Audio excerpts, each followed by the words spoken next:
Hello, all you beautiful gems. Sorry for the delay. Happy Tuesday. How's everybody doing? I just need to put on my mascara.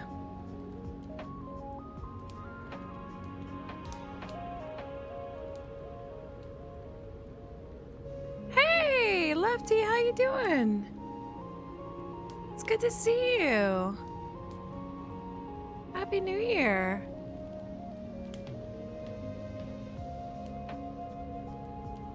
My hair is immaculate. Oh my god. I like swept it up and did nothing with it.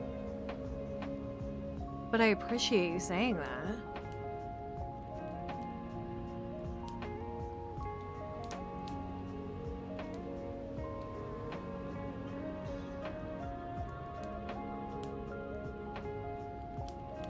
How's everybody doing?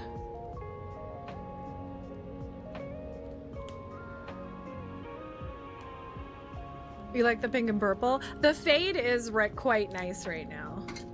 I don't know what to do next though. I want to bring some blue back, but if I just put blue on it, then it's just gonna be purple. Like I don't know how to phase out or phase down the I don't know what to do with it. But thank you. I appreciate you saying that. I was literally like, I don't know. I mean, this, you know, I always do my little swirly cues, but there's shorter parts. You can see like little, here, wait. You can see like little bits of my bangs that are too short to get into the like swirl. Also, that was a piece of hair. But I'm glad from your end it looks good. And the more I mess with it, the worse it gets. It's fine. I didn't use any hairspray, which is part of my problem. That's all that matters. How's it going? We're gonna work on some art. I thank you to everybody who came and hung out for Brew Monday yesterday. I don't know why I keep saying it like that, but I do, and I like it. I know we did a little bit of art yesterday.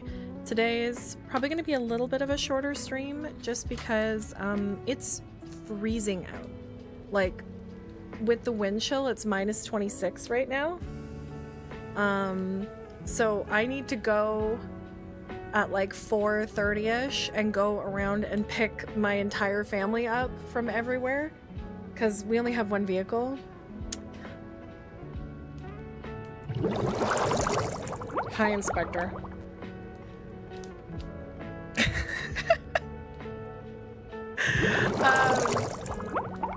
It's so cold. It's so cold. So I was like, none of you can walk home today. Like, I need to come and get you. So, I have to go pick everybody up. So yeah, I have to leave a little bit earlier. So I'm also getting ready for Ottawa Comiccon Winter Edition this weekend. So I figured I'd work a little bit on the portrait that I'm going to finish up for that, which is Liam from Critical Role. I was working on it yesterday. We also have our Spirit City lo-fi set up. Here, I'll just go here for a minute. Oh, what have I done? Oh god, what have I done? Oh, I know. I can just do this. Nope, wrong thing. This. There we go. Look at our little tanuki, our trash nuki. Sorry, our trash nuki. I love him so much. We have to figure out the next hint. Oh yeah, it was the teapot. I know, isn't he so cute? I love him so much. We've gotten lots. This is where we started Lenny, and then we got Goopy at the desk. The dust bunny from under the bed. We got the early burb, the hedgehog, the arachnid, the chapter pillar, the moon paw, the drizzle fin, who I also love, Trash Nuki. And then this one says, rumors abound of a spirit that welcomes the day with a cup of tea by the fire. So we need to put it on morning time. We need to go to the fireplace. Oh my god, we've already got a spirit. Okay, well, let's just look at Tanuki playing games. I love him so much. Do I want to change his color at all? I do like the pink one. But the red one's just so... Oh look, this is Raccoon. This is Toronto. But I also love our little dust bunny and our little... I don't know.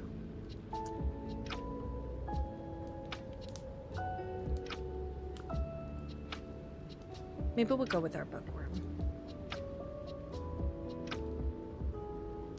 He reads no matter what. This is called Spirit City Lo-Fi. Runs back, trips, falls face first, just lays there twitching. Ooh. Ooh. Inspector Yao right there. Ooh.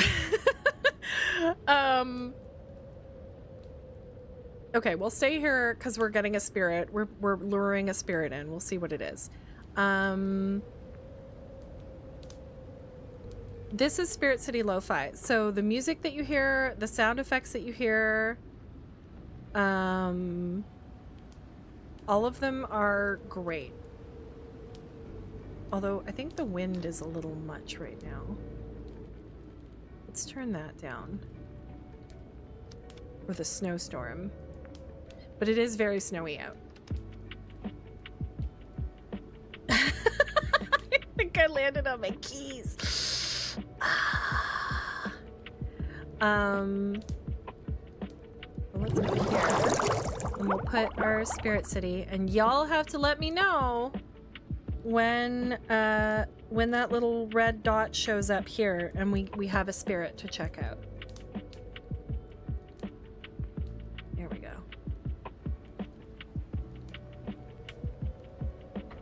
All right, let's load up our guy.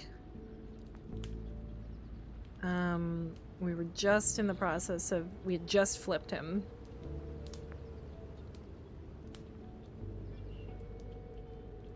Let's do that.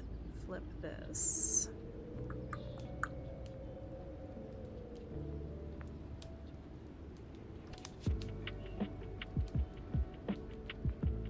It is a game. It's really good for like putting on in the background because you can, you know what? I'll show you a little bit more about it. Here, wait. We'll go here and we'll do this. I can set like, just for example, I can set task lists. I can, oh, I did do my bookmark inventory, so I can check that off. We're gonna uncheck this because we need to work on it again today. I can set a timer if I want. I can have habits, so I guess daily? I don't know. That's kind of neat. I haven't used that yet. There's a journal if you want to journal with it. There's different music playlists. I think we're on refreshing, yeah, we're on refreshing study sessions right now.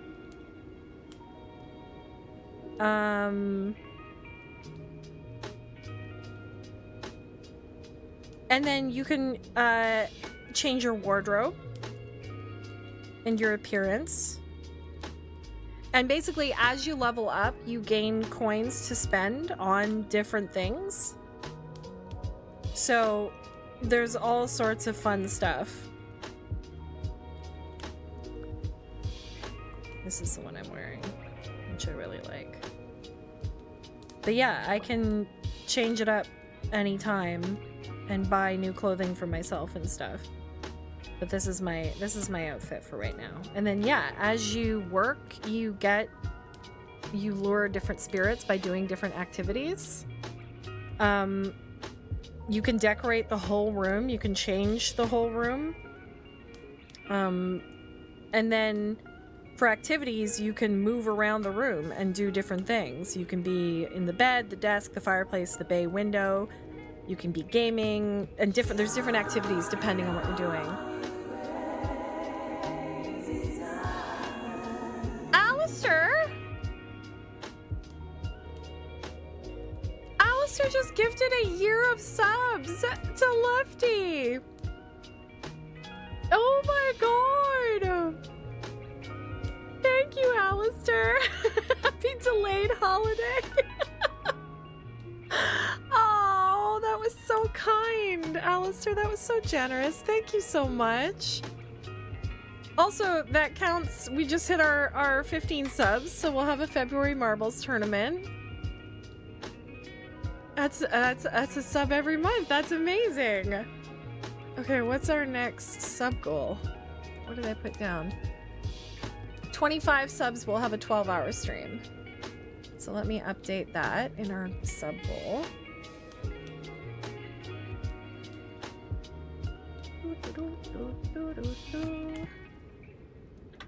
25 subs.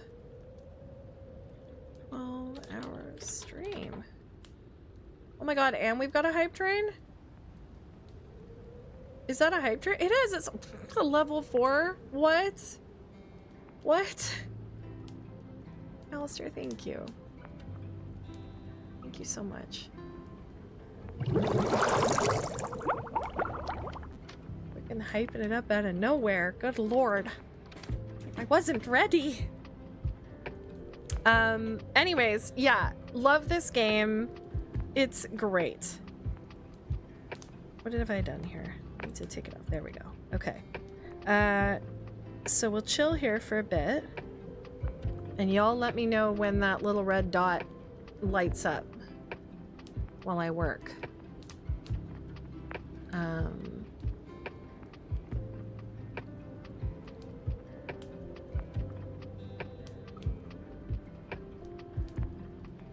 Let's go in here.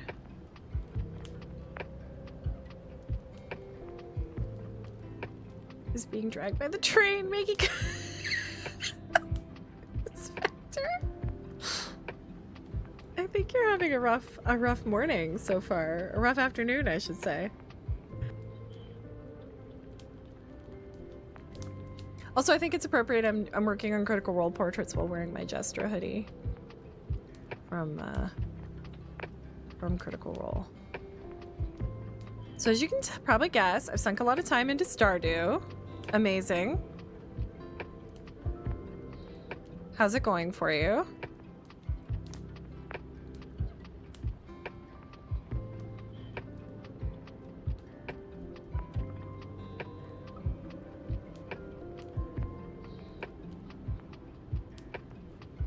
Also, this game has like a much better soundtrack than anything that I've come across, and I haven't been DMCA'd, or not DMCA'd, but I haven't been like copyright muted once for it. So like as far as my like art streams go, I'm forever using this.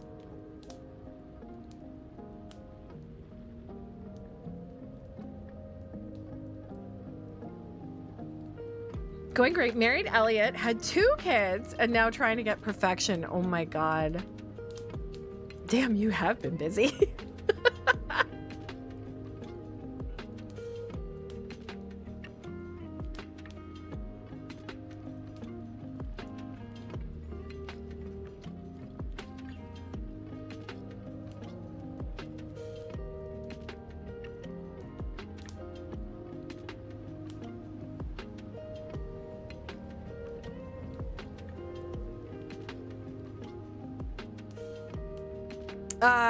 I mean, I think the pretzel bot's still in there, but I don't use pretzel anymore. I haven't used pretzel in ages.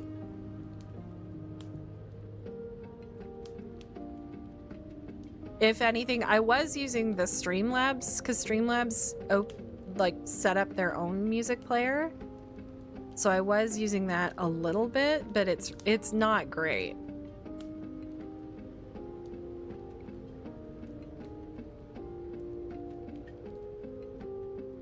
I might still use it for like marbles tournaments so that I have like some hyped up music for that. But yeah, I haven't used pretzel in ages.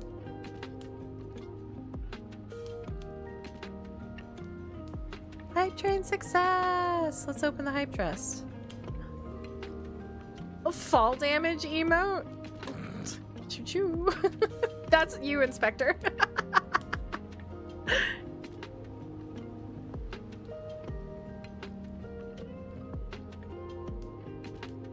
Wait, Alistair, you won a custom sound on our last Marbles tournament on Friday. Do you have any idea what you want it to be?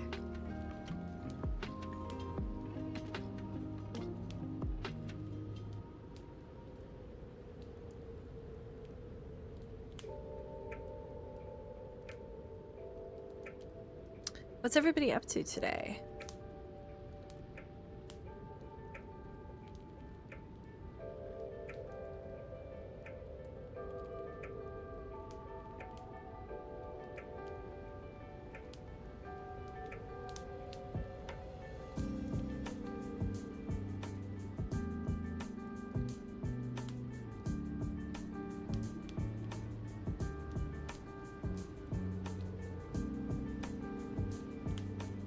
Try to relax and stay warm. Is it cold where you are too? It's freaking freezing here, man. Like, I left on my break at 6 a.m. this morning to go and get a coffee and a muffin. And like, I couldn't get my hands warm. Like, I had gloves on and I was in my car. But like, my fingers were freezing.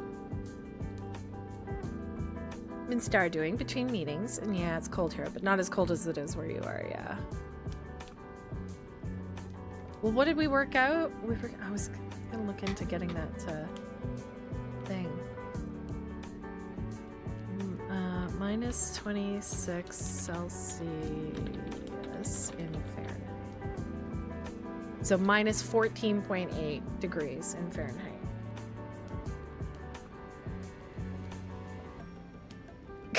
Currently minus 9, but it feels like minus 9. High of 18 today. It was 3 last night and going to be 5 tonight. Yeah, so I'm still... minus 9 in Celsius, yeah. We're minus, yeah, with the wind chill we're minus 26. Which is minus 14, almost minus 15 in Fahrenheit. Yeah. It is a chile. Last night, we had dinner. Well, first of all, so I streamed yesterday. I had the Brew Monday stream, which was great. But before stream, I had put on 2 like chicken breasts in the slow cooker, just with some herbs and salt and pepper, a little bit of olive oil. And so I cooked those up, and then after stream, I made up a big batch of like white cheddar mac and cheese, and I put spinach in it and extra cheese, and the chicken, I cut up the chicken, so we had like this chicken Alfredo mac and cheese, and it was so creamy and so like comfort food. It was so good. And so my husband and I had that because both our kids were out, and then my husband did the dishes, and I put the fireplace. We have like an electric fireplace in our TV room. That's our TV stand is an electric fireplace. So I turned that on, went and laid on the couch and fell asleep until so it was about 7:30, and I slept until about 9:30 when I went and picked my son up from work so he didn't have to walk home in the cold. And then I came back and laid down on the couch again and slept there until I had to go to work at like 3 in the morning. So I had a very, very cozy night last night.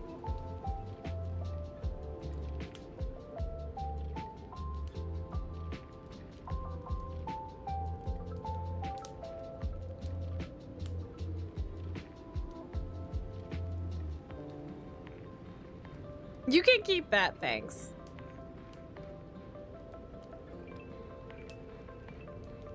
And tonight, so I'm gonna do the rounds and pick everybody up. I literally told my son, I was like, hey, take the bus to the mall after school and I'll pick you up from the mall. And he was like, that sounds great. Because there's kind of a big mall in our town. And so tonight I'm gonna go pick up my son from the mall, pick up my daughter from her friends, pick up my husband from work, and then we're gonna go to the grocery store and get like a cooked chicken meal with like wedges, and you can pick a salad, like pick a coleslaw or something. And that's the plan for tonight. And then I have to work on the book cover tonight because I have a meeting with the author tomorrow. And then I did my bookmark inventory this morning, and I don't need too much. So tomorrow morning after work, I'm going to bring my son to his exam, because this is exam weeks for them. I'm gonna bring my son to his exam and then go to Staples and print out the bookmarks and cut them out, put them in to be laminated so that I can pick them up on Thursday. And then come home, finish this portrait, send it off to the printer along with anything else that I might need printed. And then Friday after work, I will pick up the bookmarks, pick up my prints, and then drive to Ottawa. It is supposed to, the freezing weather is supposed to end by like tomorrow around noon. So I'm hoping the drive to Ottawa is not going to be too bad. I don't have my usual co-pilot with me. There are many ways to show respect. Hi Nevermore, how's it going? Oh, you got a red card one?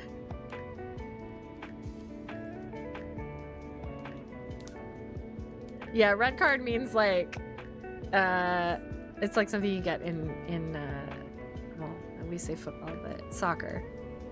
Where like it's if you've done a foul. Red card means you get off the field.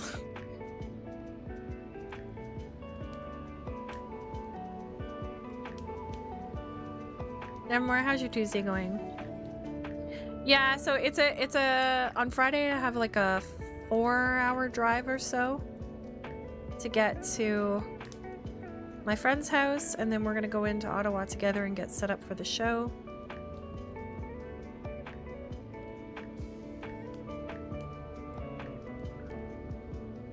And then we'll come home, and I think we're gonna have a hot tub. She has a hot tub, so I think we'll have a little hot tub. So I gotta remember to pack my bathing suit. And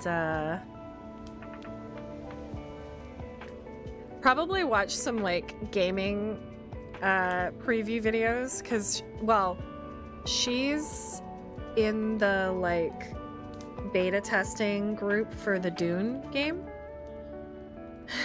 We're dealing with work. Dealing.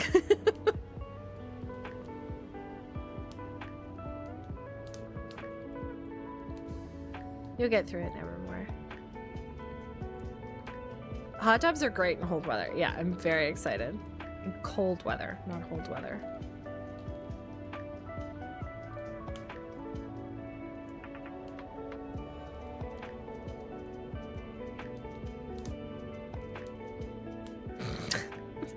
Nevermore.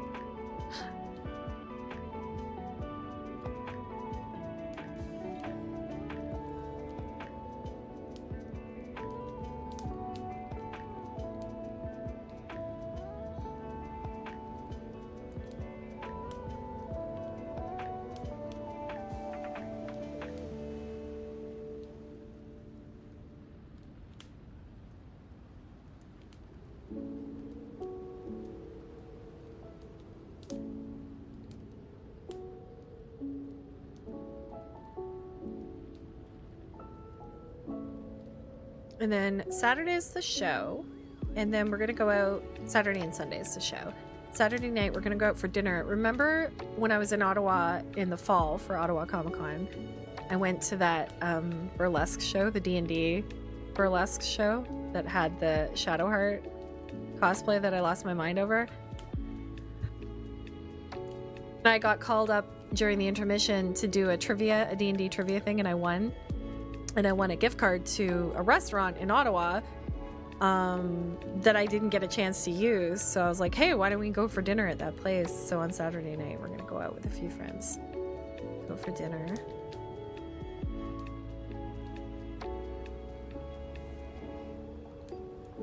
I was well behaved yesterday. You were. Hey, 3 stream streak. Nice.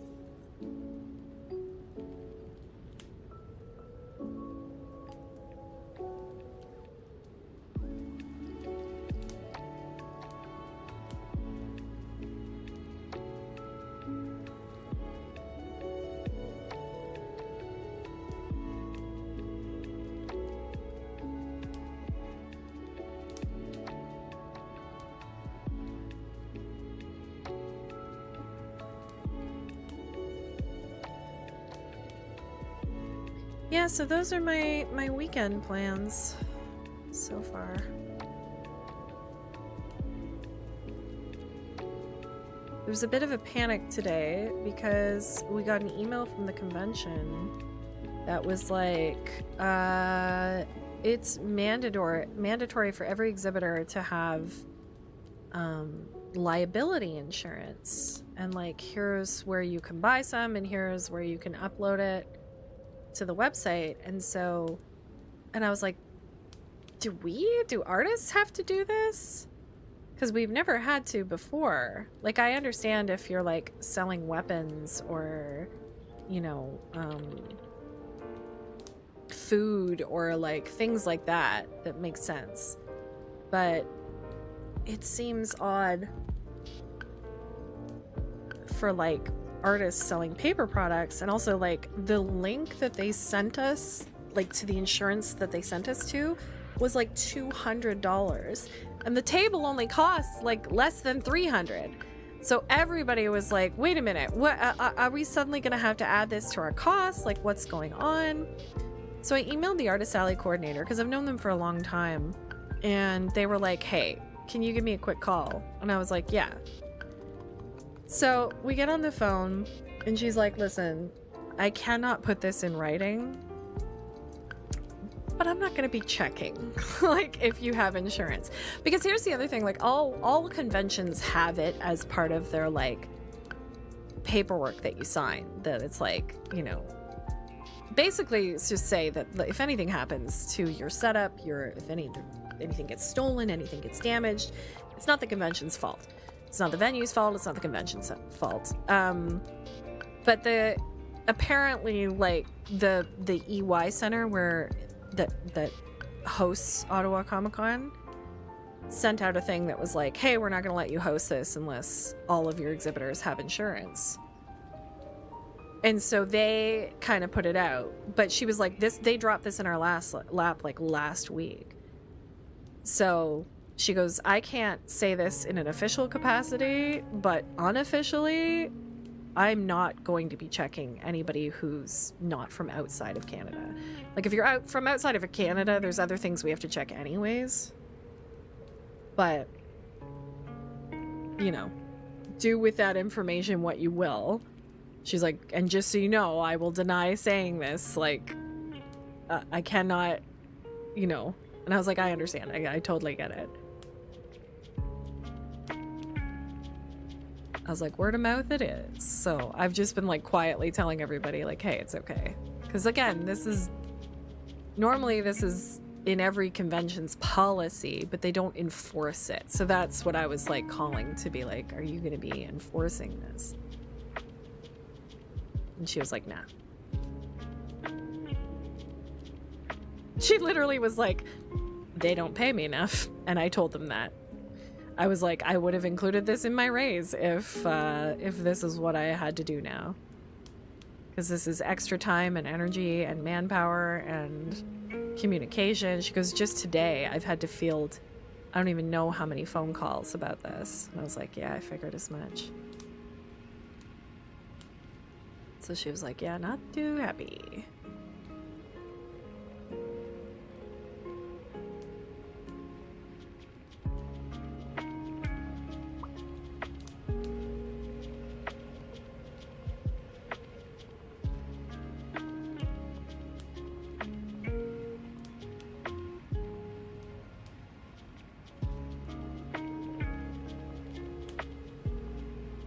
And decide that Shadowheart cosplay, you can do it.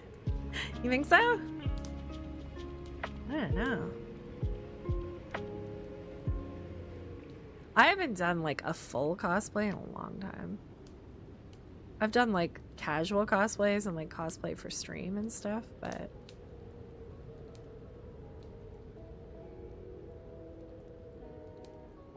the thought of making armor is like...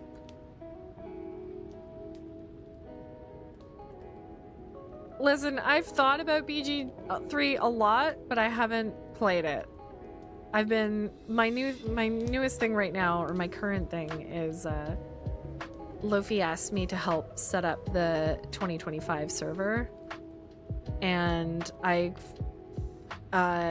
been assigned a project that I ended up making very ambitious, because instead of using waystones to get around, we're going to be using portals. So Lofi was like, well, we need like a portal room, and I was like, portal chamber underneath the mountain? Let me just carve out this mountain. So that's what I've been doing in my free time, but I've also been thinking about BG3 a lot. And I think we should definitely have another stream of it soon and see. It's really bizarre to me that like I've almost played it the exact same way I did, but the first time I played it, I had Shadowheart like confessing their feelings for me right away. But this playthrough, I had frickin' what's-her-face telling me she wanted to taste me. And I didn't even find her for a while.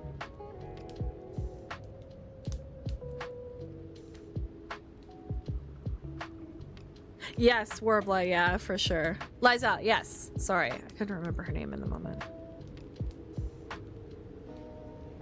That was so awkward. I was like,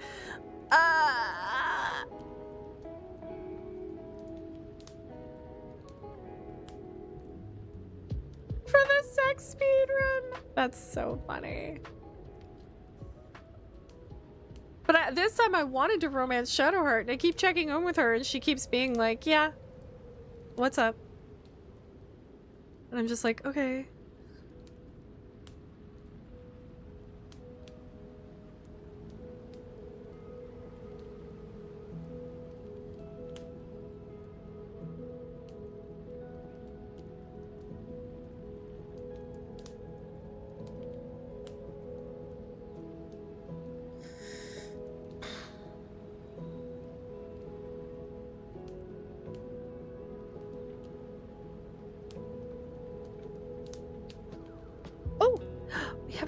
You guys didn't let me know.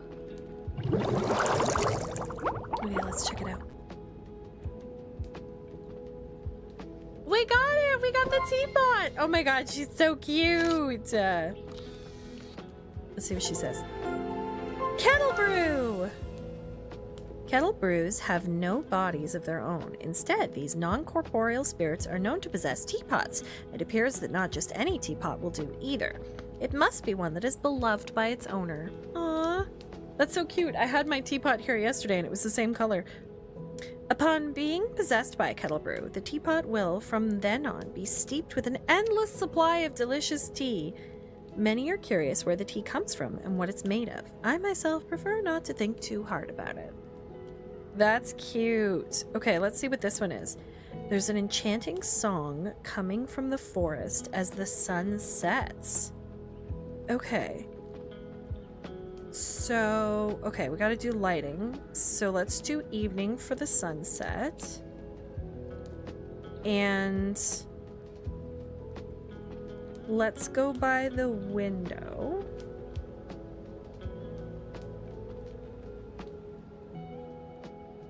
And maybe do some looking. And sounds. Shall we do...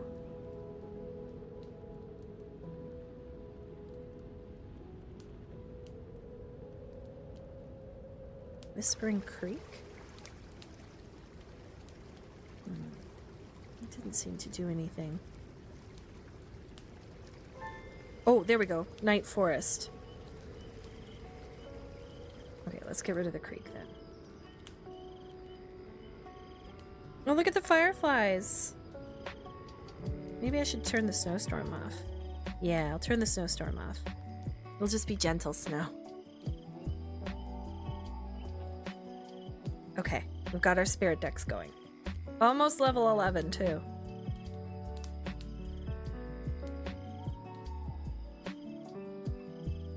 Check that off too, just so that it's done.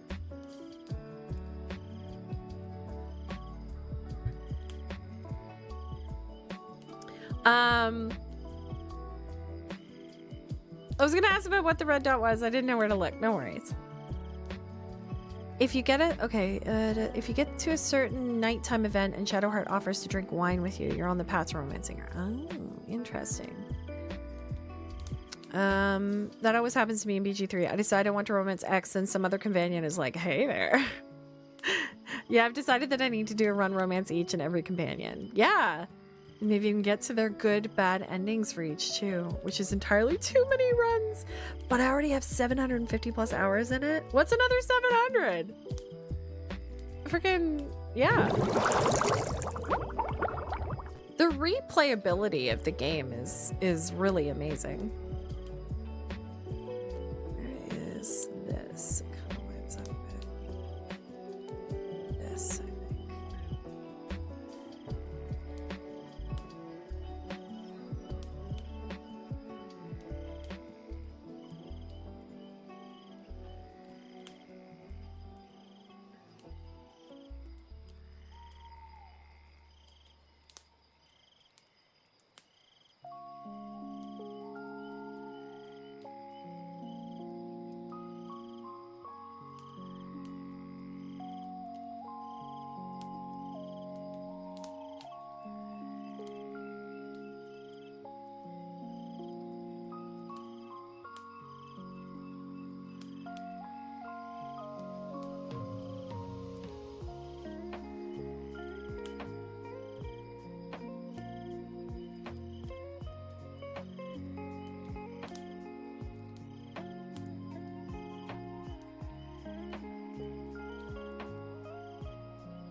Oh, Lefty, I don't know if you saw in the Discord, I posted the sketches from Thankmas with your little Stardew character.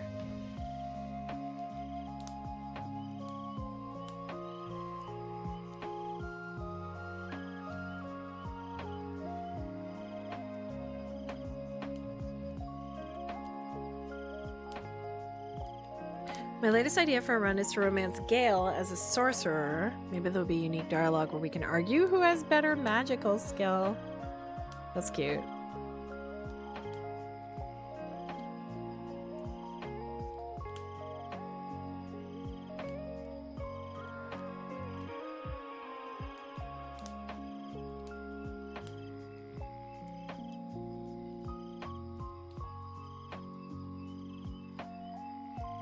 This needs to go a little more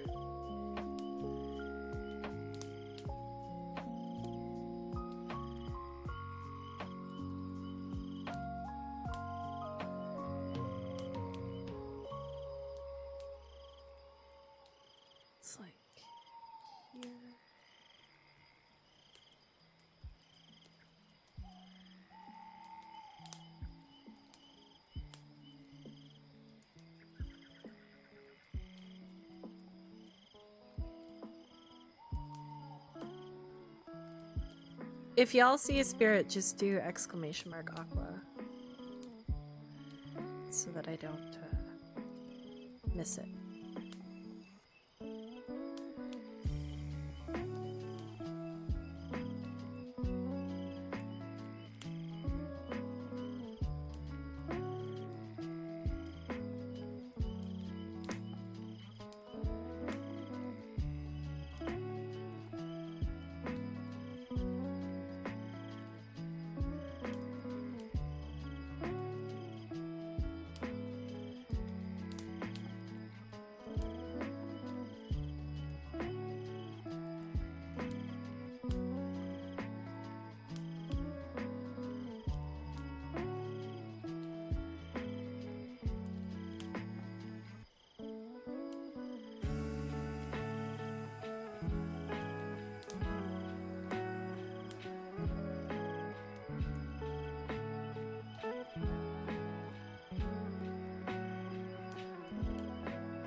Okay.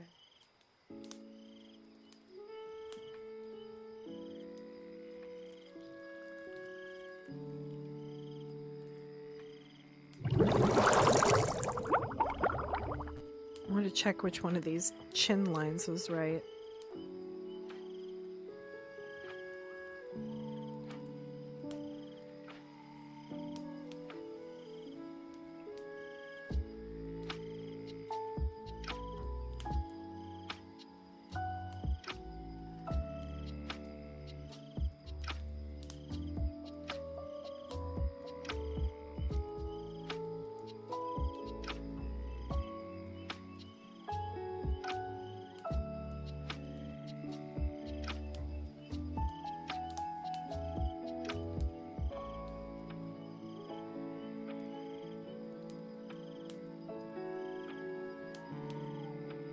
Cassie, good to see you. No worries. It's a kind of work and lurk sort of stream, so totally get it. How's your Tuesday going?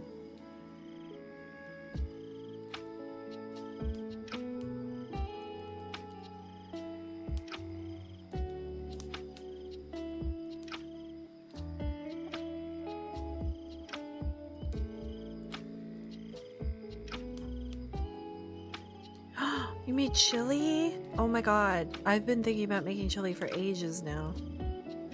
And I keep forgetting that I have the idea to make chili. Does that make sense to anybody?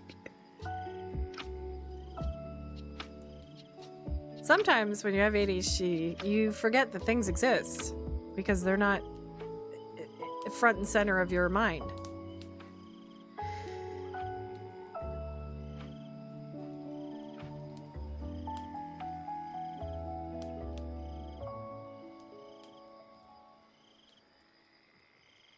Some slow cooker chili would be really nice.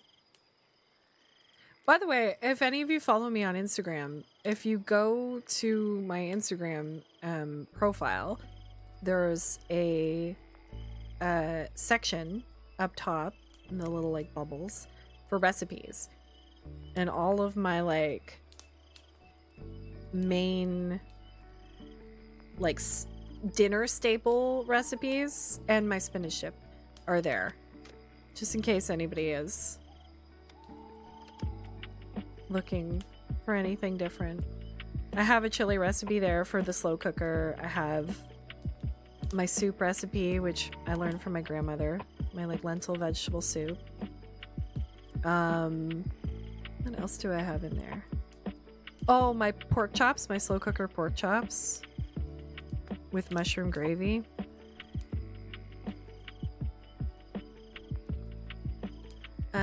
Instagram, I think if you do... Yeah, there's my Instagram.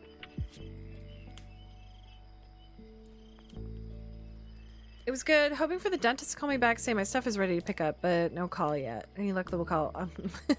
Yeah, exactly.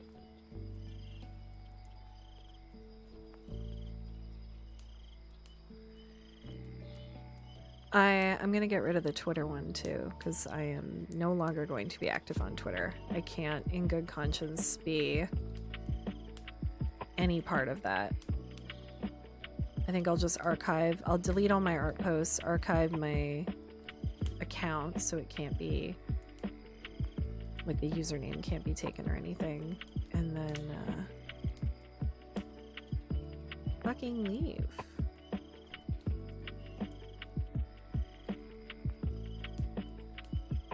Yeah, I mean, I wish I didn't have a lot of social media, but the nature of existing online as a business and creating content forces a lot of it. But there are some hard lines that I just can't after yesterday.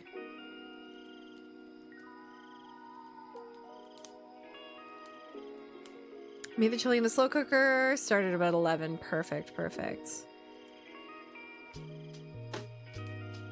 I'm gonna do my pork chops tomorrow, I think. I love slow cooker meals. They're just so great. To be able to like do everything up when I have the energy in the morning, and then when I'm like bone tired by like 5 p.m. I can just be like, and ta-da, dinner's ready. I love that.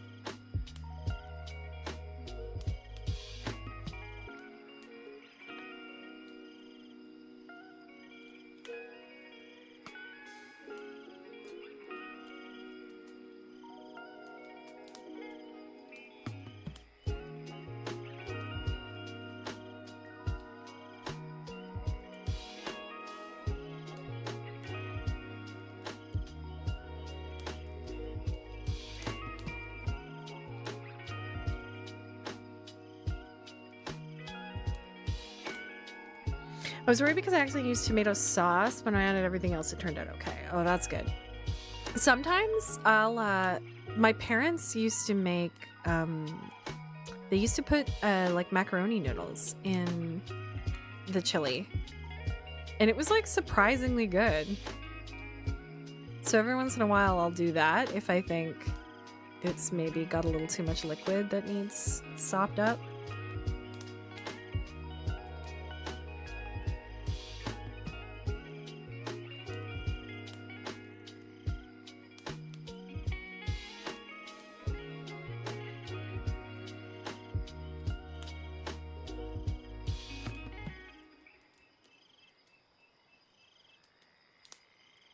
That's what we call goulash? Oh, maybe.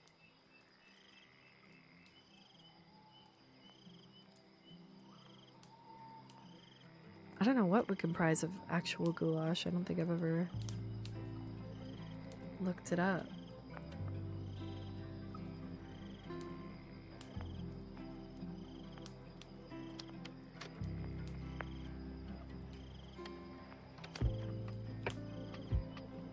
To get my lines on the teeth a little cleaner.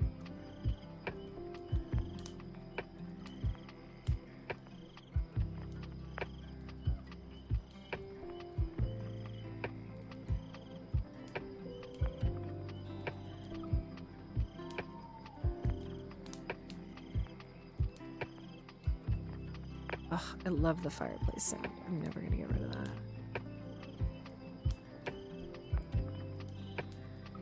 Love me a crackling fireplace, genuinely.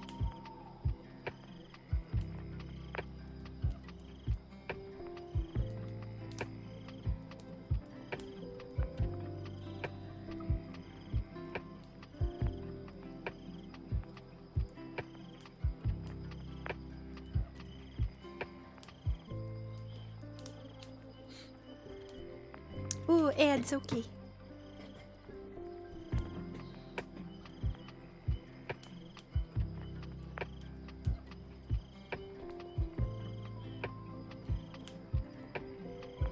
Welcome back. My mom made the best goulash and meatloaf. Those are so difficult for me to make. Yeah, my mom makes meatloaf too, and I have never... The one time I attempted it, it didn't cook all the way through, and like it took age. I ended up having to like slice it up and like fry the individual slices of meatloaf because they would not, like the center of the meat was still pink as heck. And I was like, this isn't worth it.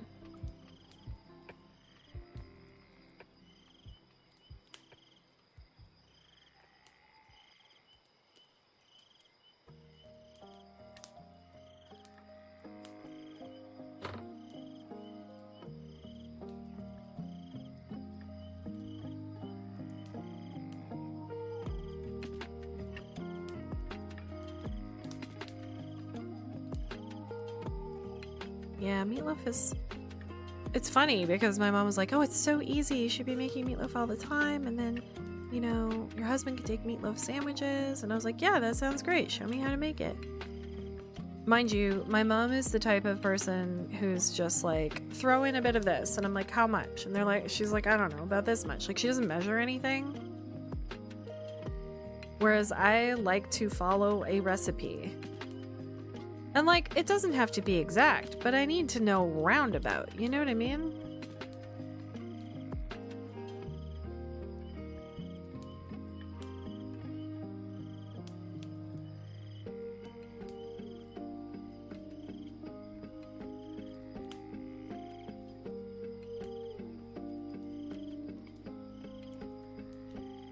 It's so frustrating. It took 1 billion years to cook, and at that point, yes!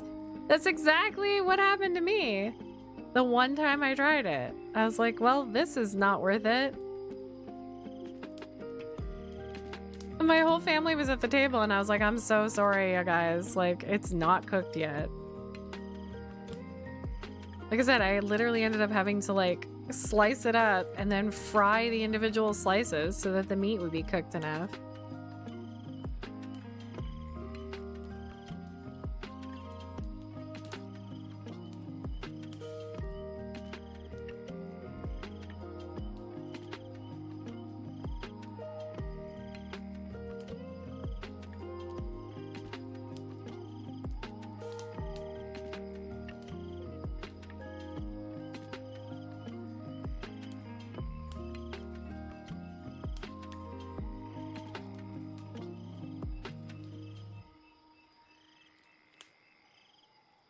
There's some kind of weird science behind it. We have pizza for backup, yeah.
I can bake a homemade loaf of bread, but I can't cook meatloaf. That's impressive too, making your own bread. I have a bread maker and I haven't made my own bread.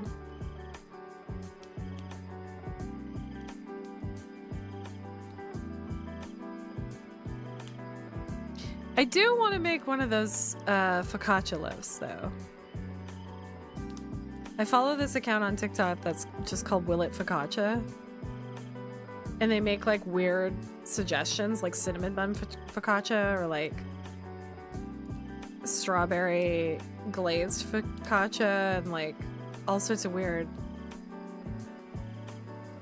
savory and sweet, and they look really good and I want to try it.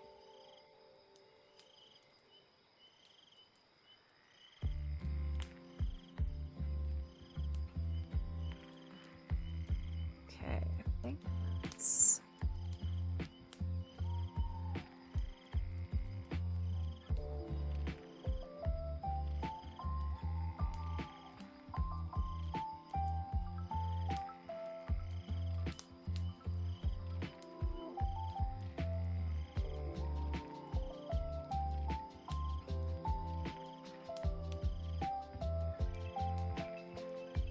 I have a bread machine I need to use more often. Yeah.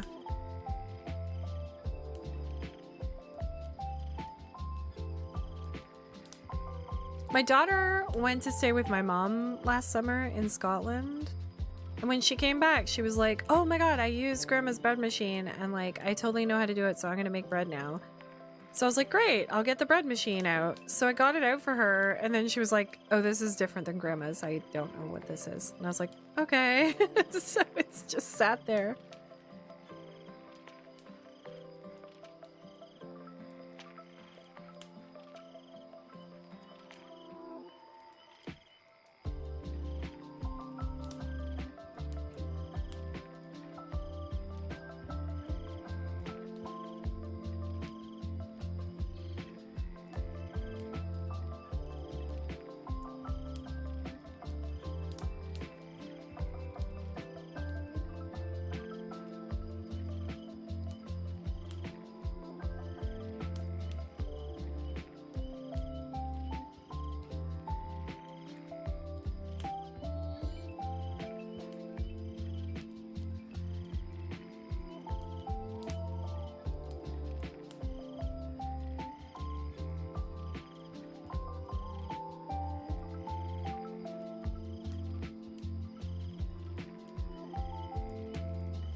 I also shouldn't eat a lot of bread, but it's so good.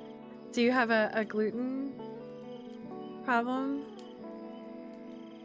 Or just in general?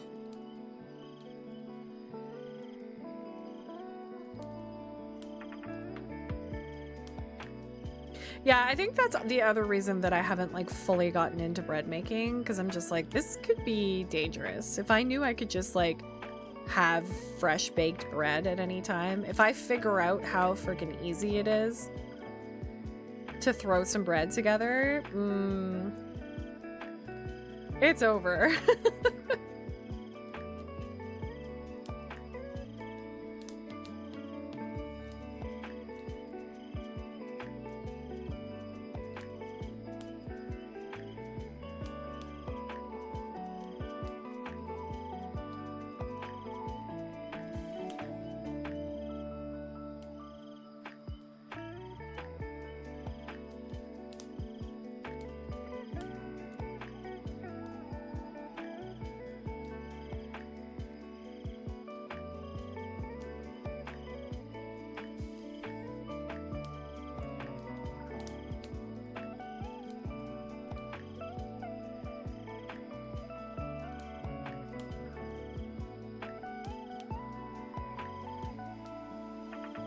Just carbs, yeah.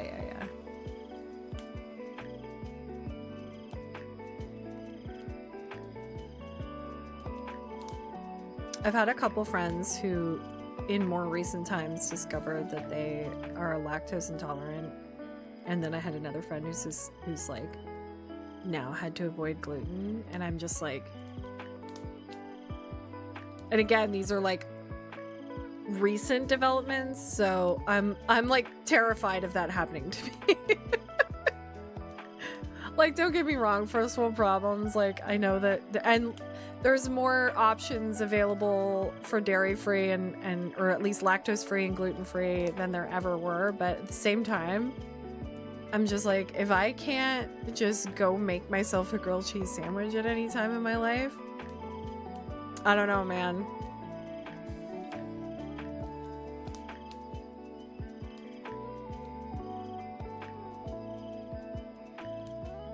Well, I know lactose intolerance can happen because you can like go without it and your body will develop an intolerance basically. And then for gluten, I know that certain like medications and stuff, or like with my friend, it was that like they had been having problems for a long time and they didn't realize that it was linked to gluten basically until a doctor was like, hey, why don't you try cutting out gluten and see what happens? And they were like, oh no, I feel 100%, not 100%, but like I feel much better and I'm experiencing way less of the symptoms than I was before. So, you know, it's not that they suddenly became intolerant, it was that it explained what they were experiencing.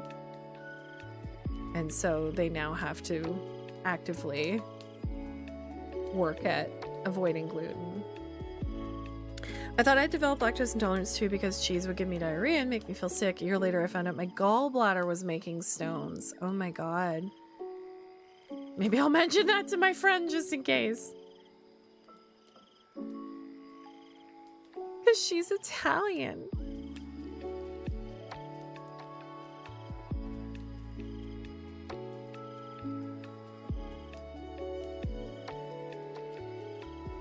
Like, and I mean like full Italian family. Like any sort of functions. She's like, gotta bring the Lactaid. Gallbladders are jerks when they stop doing their job correctly. Oof.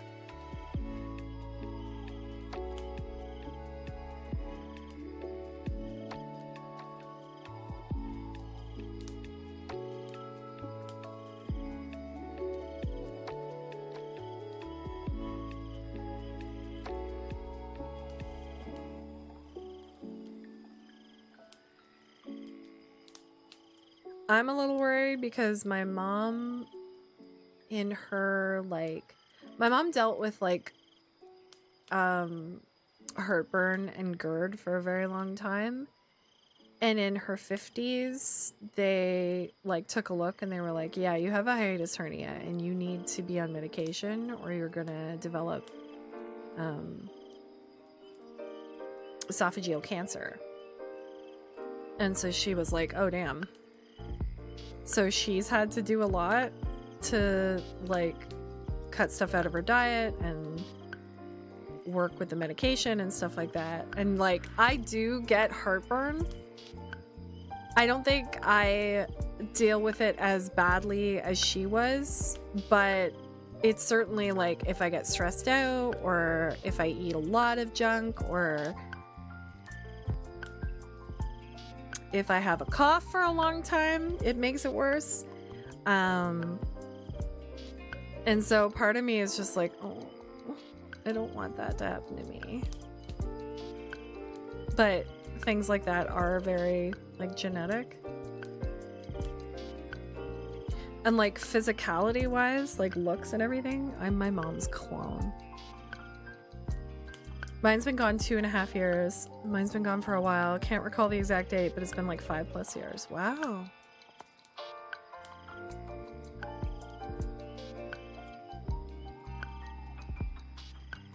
So if you get your gallbladder removed, do you have to like be on medication or anything to like do the job that the gallbladder was doing?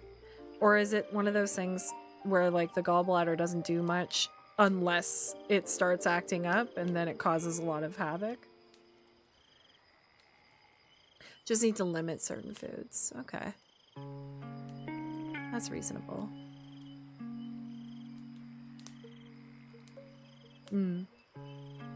Yeah, it's probably a little different depending.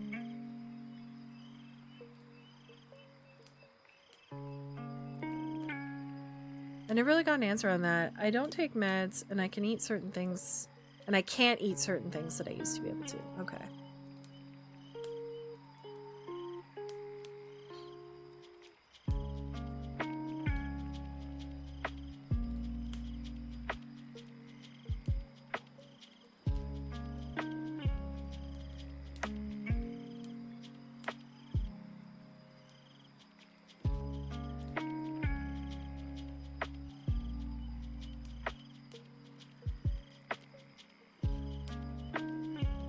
We got a spirit!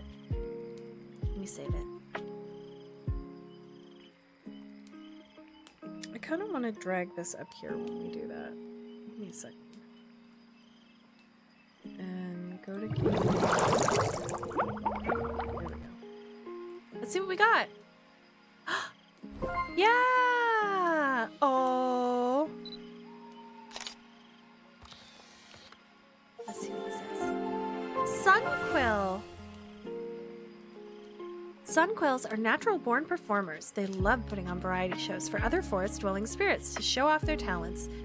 From fancy feather twirling to sleight of wing tricks, a Sunquill performance is quite the event. Their sunset shows draw the largest crowds, as their feathers are most brilliant when reflecting the golden rays of a sunset. Fawning over their plumage and offering plenty of compliments is all it takes to earn the friendship of a Sunquill. Make sure to keep that attention centered on them, as they can become quite jealous. Cute. What's this one? Hint, during lightning storms, I've noticed the lights flicker in strange patterns. Okay. Lightning storm. Well, maybe we'll go to the desk. Actually, no, maybe we'll view the whole room. And we'll do drawing at the desk, but view the whole room. And go nighttime, but then put on thunderstorms.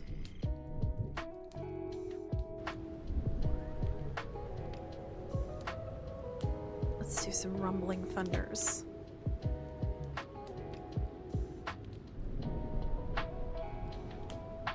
So you can do distant cityscapes, ocean serenade, whispering cree, comforting purring, birds singing, keyboard typing, tasty sizzling. Then they've got brown noise, pink noise. Well, I don't know what any of those are. I know what white noise is. Gentle snowstorm, night forest, soothing wind, excuse me. Rumbling thunders, soft vinyl noise, and cozy fireplace. But we've got a new one, so we'll do that. We'll also level up. And then, Lurk, gotta go venture into the freezing world and pick up the smallesters. Okay, Alistair, take care. Stay warm.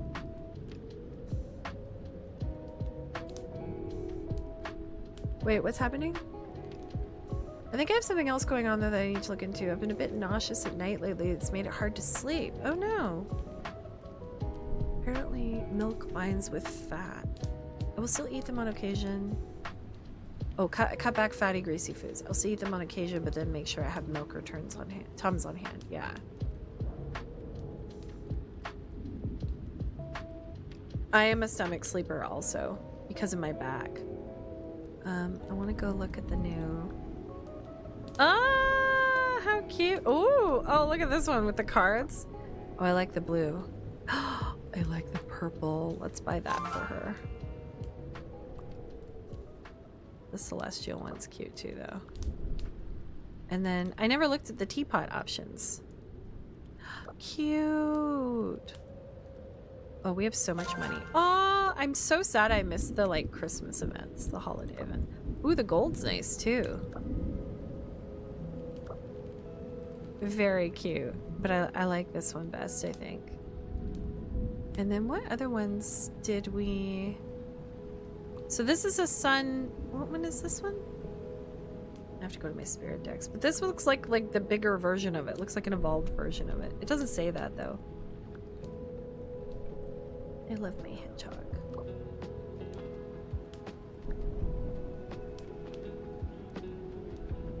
Let's hang out with my hedgehog for a little bit. On my desk!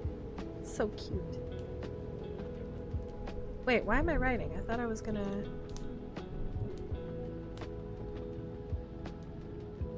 Oh, that's a drawing. There we go. Okay. Let's do that so we can hear the thunderstorms. And then we'll go back to bring this back down here.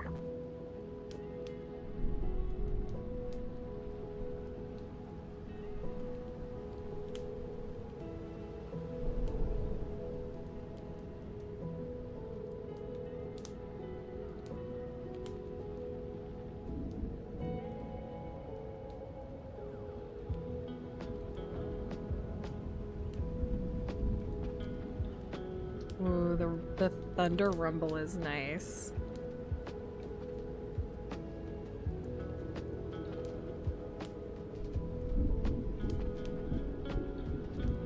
Normally I don't like really stormy ones, but I think it's like gentle enough.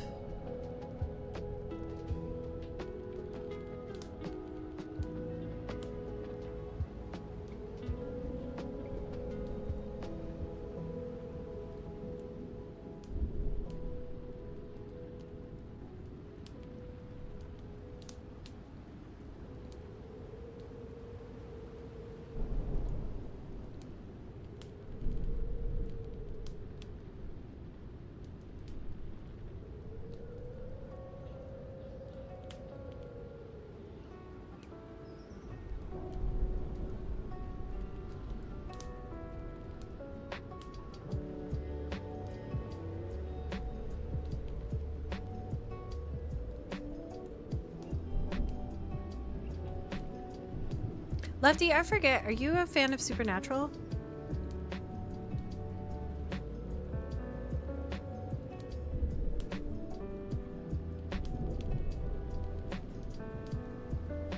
Because they announced Jared Padalecki for Toronto Comic-Con in March, and I'm like losing my mind.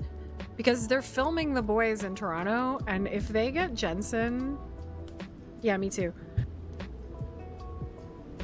If they get Jensen and Jared, it's going to be absolutely bonkers. And it's a wild pull because like Toronto Comic-Con doesn't usually have like very big guests. It's usually a more chill con. Although the last few years it's been like really picking up like crazy. But like this is the first time they've had like one of the big three, like Jensen, Jared, or Misha, at a con that hasn't been a Supernatural con in Canada anyways. So like I think I have to go get my Sam portrait signed, right? I wonder how much have they I wonder if they've put like autographs up yet. If they have, they've probably completely sold out.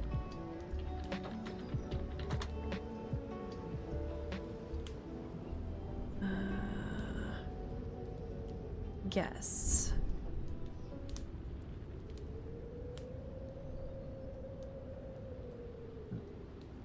They've announced Jared Padalecki and James Marsters from Buffy.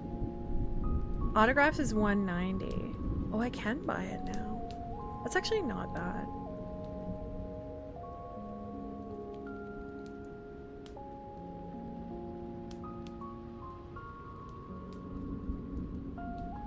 Interesting. Hasn't sold out, so that's good. I can't get it like right now, but honestly, yeah, 200's not unreasonable. The most I've ever paid for an autograph was David Tennant, because it was like his one and only appearance at a Canadian convention, and it was Montreal. and it was $275. And I kind of waffled about it, but I was like, I'm really not gonna have another opportunity. And I was right. He hasn't been back at any of the cons that I've been at. So I don't regret it at all, especially because I have most of my Doctor Who stuff. Also, they announced Jodie Whittaker for Calgary, and she hasn't done any Canadian cons yet. So I was messaging my friends being like, y'all, $, $.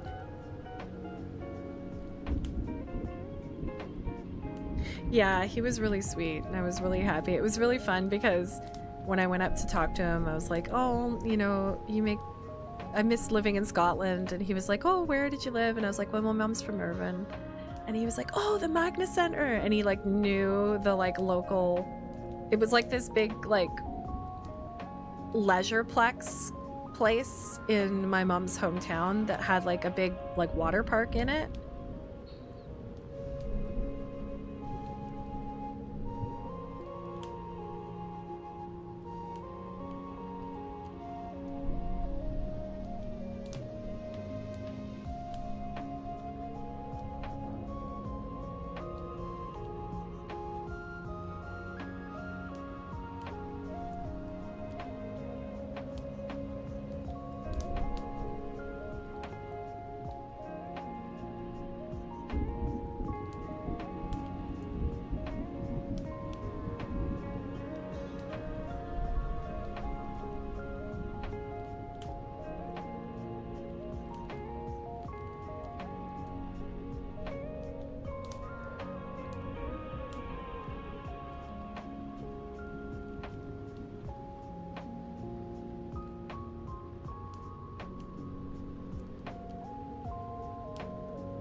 I think it's always nice to have like something to talk about when you meet a celebrity.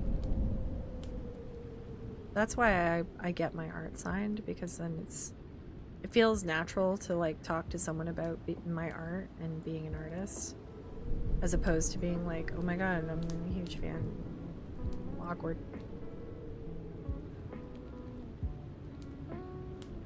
Ooh, yes please. Want to hear my latest I'm debating buying a thing fandom art story? Yes, go.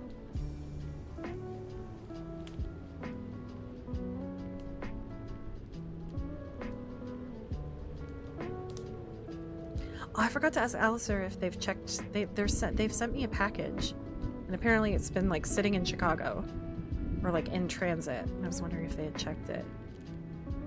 Technically, I could check it. They gave me the tracking number, but I haven't done that yet.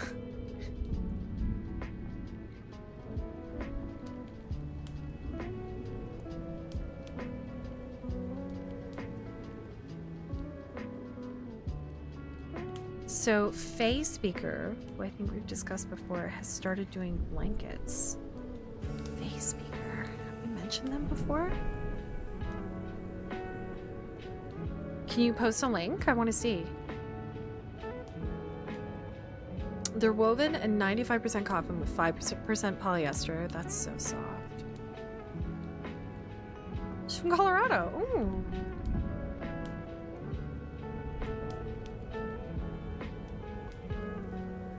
Is there a link? I want to see. Oh, yes. I do remember that. Yes.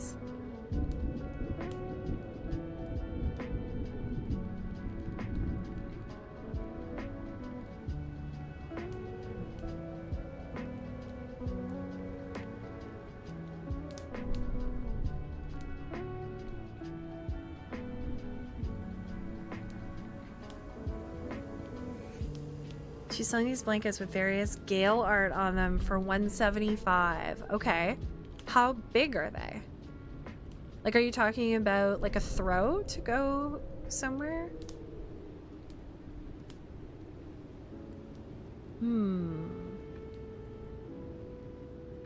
Like throw blankets. Okay, yeah. So like cozy on the couch blanket. with Gail. Yeah, find the link, please, if you can. I want to see them. So I can better convince you to treat yourself.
Post the link in general? Okay.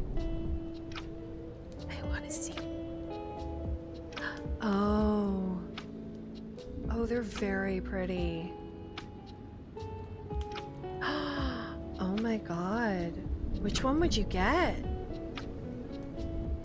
They're all really good. Oh, the cat one! Ooh, the hand over the heart one. Oh, they're all very good. I love the technical, like the one with his head in his hand. Like, that's a technically beautiful piece of work, but I don't know if, like, I'd want something with his face. Do you know what I mean? I feel like the cat, the, like, winged cat and the, like, the familiar and the hand over the heart one. The moon one's nice, too. That would be my third. Like, the lounging one. The standing one, I think, is my least favorite. Only because, I don't know, it doesn't quite look like him, but maybe I haven't played far enough. But there's something, I don't know. I think the other ones just have more of his personality in them. I can't be that feral. Yeah, that's it, right? For real.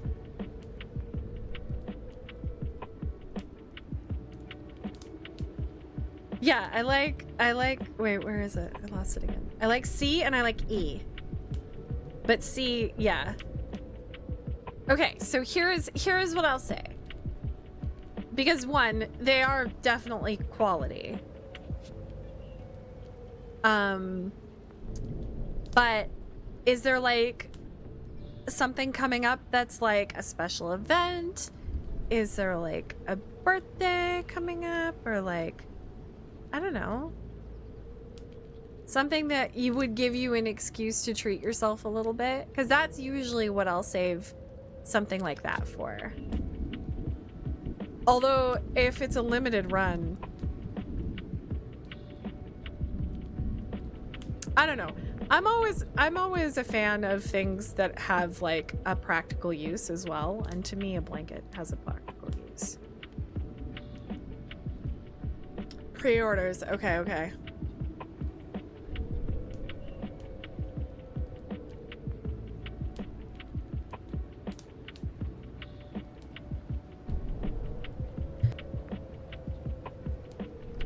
It's a shame you can't like put money down and then pay the rest like in installments or something.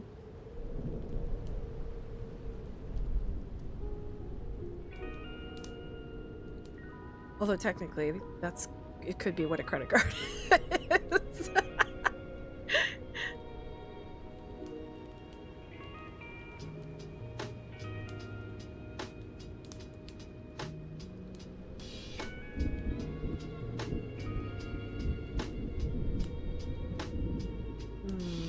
think that's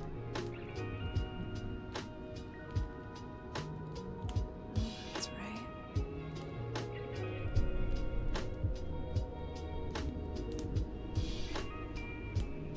edge of his mouth is a little bit out.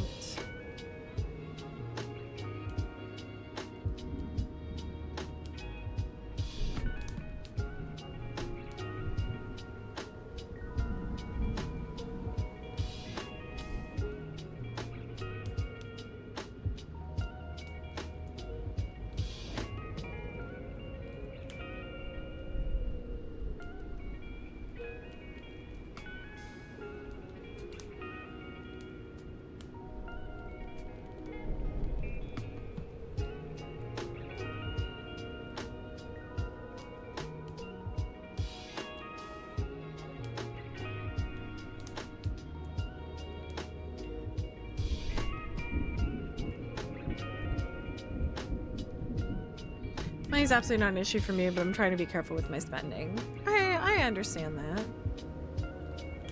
But like, if you're gonna use it,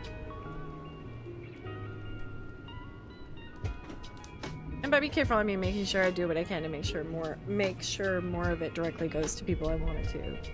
Artist, small crowd. Well, then this is going to an artist.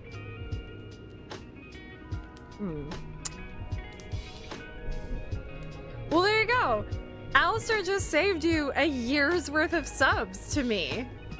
So that's like, so use that. It goes towards the blanket. Bingo, bingo, bango. I say get it. That's just math.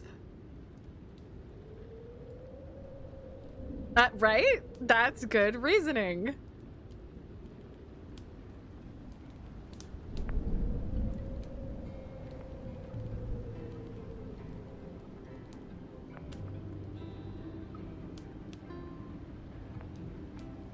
I think it works.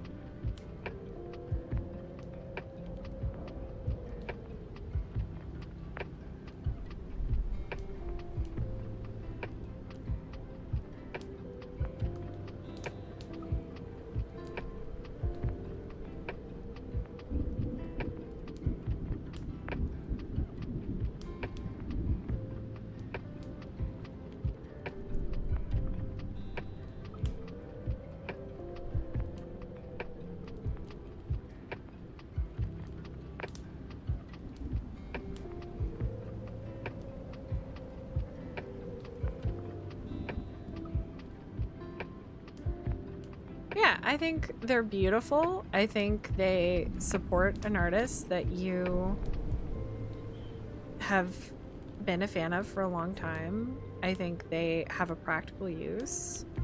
And I think for the quality that they are, they're worth that price. So...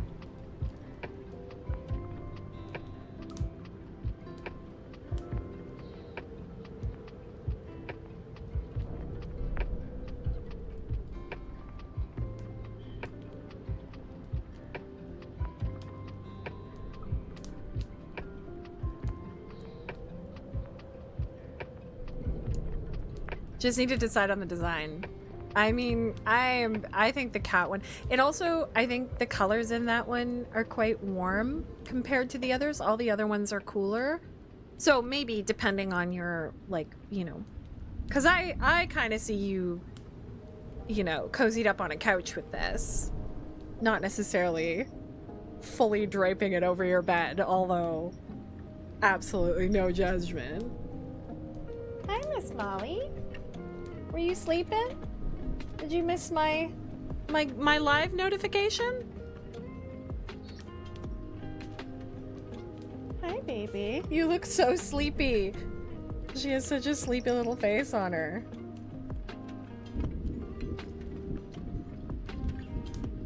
Aw, a treat for Molly. I can't put cat cam on because I don't have my charger here for my phone. What's my favorite thing that I bought that another artist made? Oh my god, that's a good question. Here you go. There's Miss Molly. Thank you, Lefty. Those are good scritches.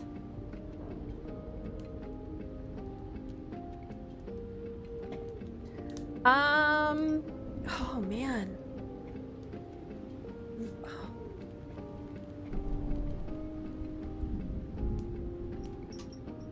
She just ran off to get a drink.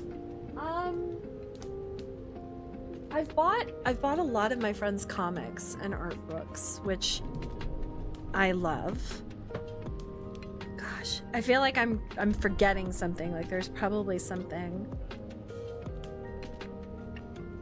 I've definitely bought, I mean, the thing that I've gotten the most use out of, I have a t-shirt, like this rainbow colored kind of Sailor Moon t-shirt that was drawn by a comic artist who I was a fan of and then later became a friend of. And it's all the Sailor Scouts, but they're kind of like in fight mode. They're all kind of beat up and scratched, and I don't know, they just look really fierce, and I really like that t-shirt. I'm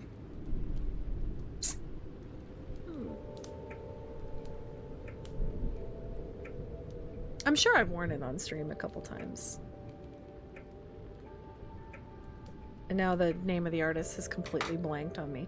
They have a comic called Sister Claire.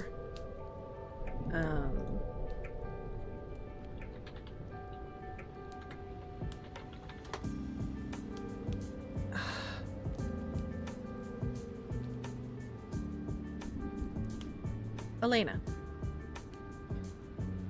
Yamino online is how they're known.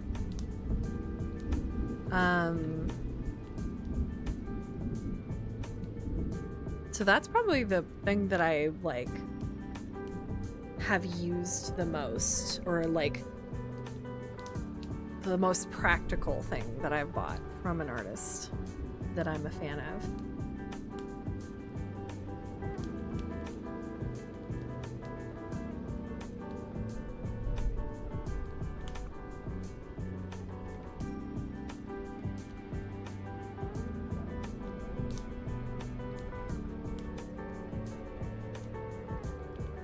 Would I ever consider doing a comic? So I'll tell you a little secret. I had a webcomic. Well, I had an idea for a webcomic and I started it and I launched it and I drew like 3 pages and I was like, this is way too much work.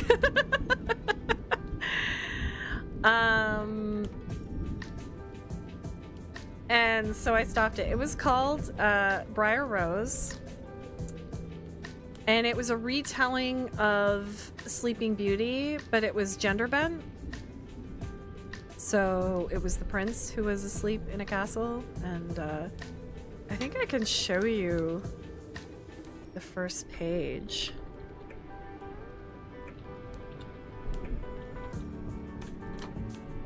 Let's see if this is still... No, that's not it. Briar Rose comic?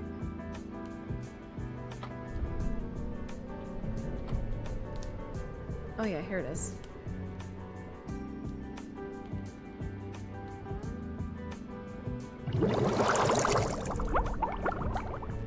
So first of all, this is the logo. I just want you to look at how detailed even just the logo was for the rose and the thorns. I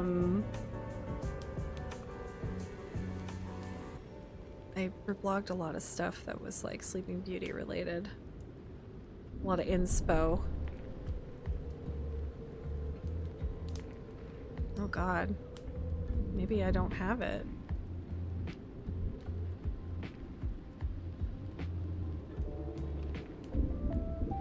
Oh yeah, okay.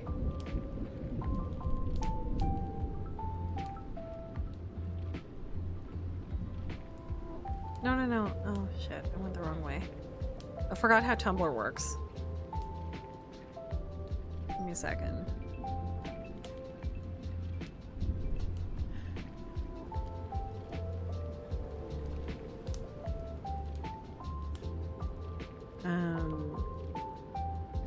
Yeah, here's the like preview. My name is Rose. This is my tale. Rose discovers something alarming about the mysterious patch of briars growing to the west of her father's farm.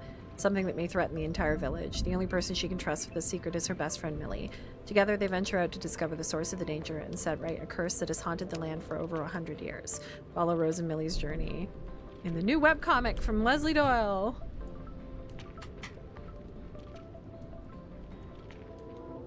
And then... Where did I put the first page? Look, this is 2012. This is when I first moved back to Canada. And I had gone to TCAF. Hi, Mitch! How's it going? Let me give a shout out.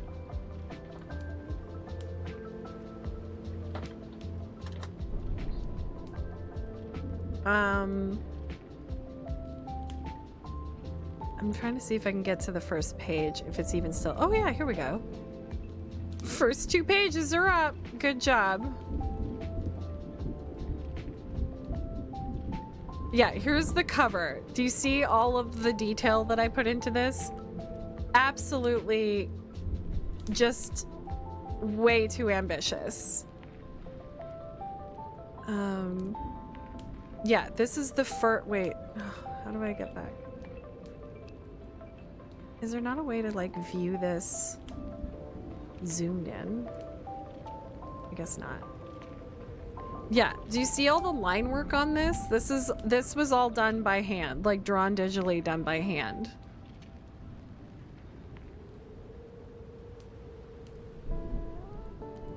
This was the first page.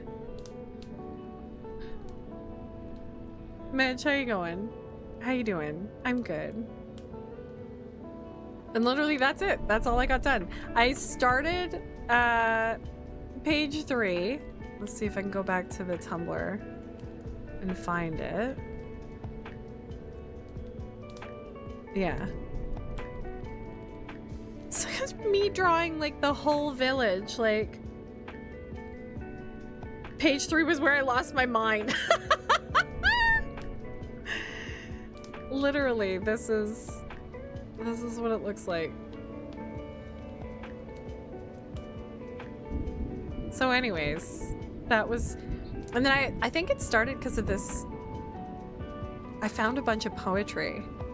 A house that lacks seemingly mistress and master, with doors that none but the wind ever closes.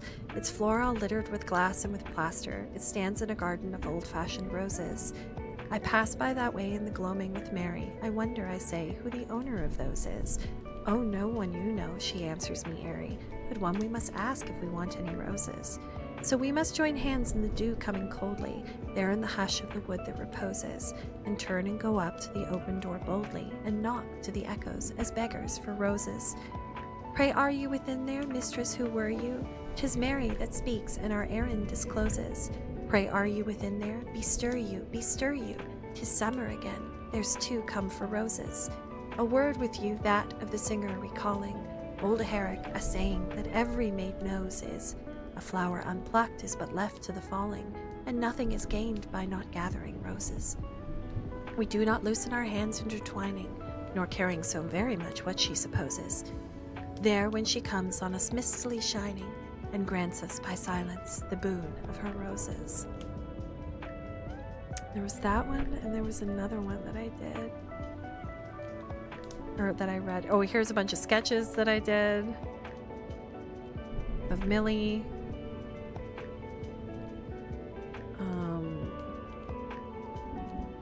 That he who dares not grasp the thorn should never crave the rose.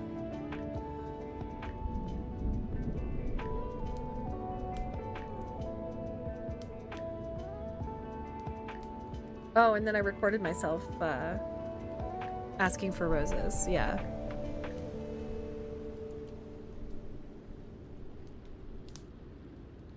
Anyways, so yes, I did make a comic a long time ago. Bit rough after yesterday, but I'm better today. Just like the state of things.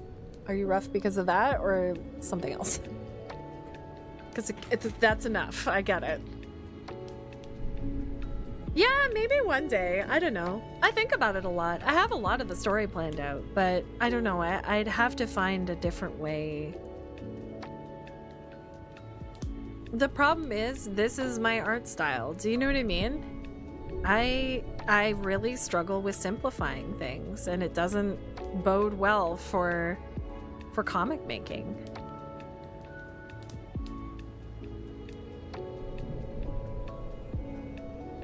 I completely ignored the TV yesterday and watched a friend play Chants of Sennaar. I love that.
Yeah, but when I first moved here 10 years ago, the first like event that I went to in the spring was TCAF, Toronto Comics Art Festival.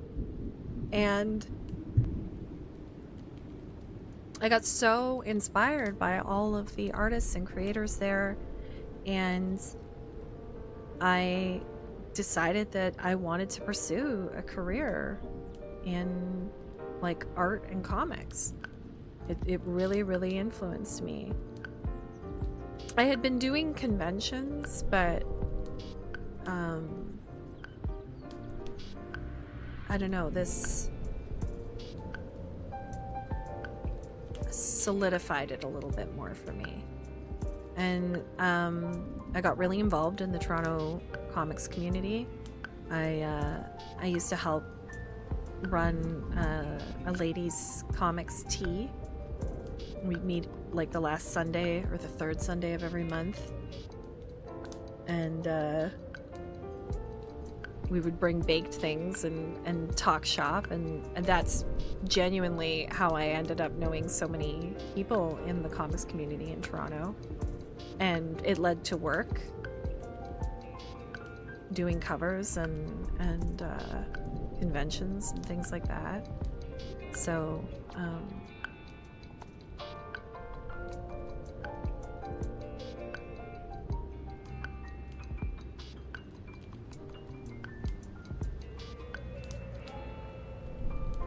oh yeah.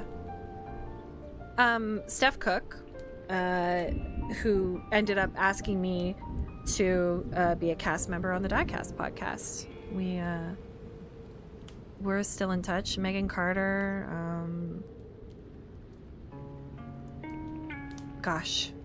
Megan Kearney, who created a Beauty and the Beast comic, webcomic that's amazing. Megan Carter's written, they're working on Godslave right now. But before that, they had, oh gosh, the name of it just went out of my head. I actually own all of them. Where are they?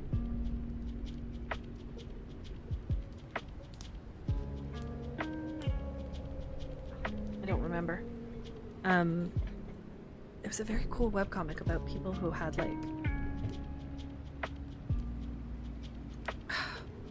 like these psychic links with these like fantasy creatures.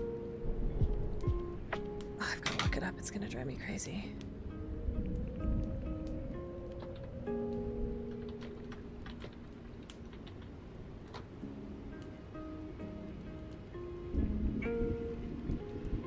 Comics.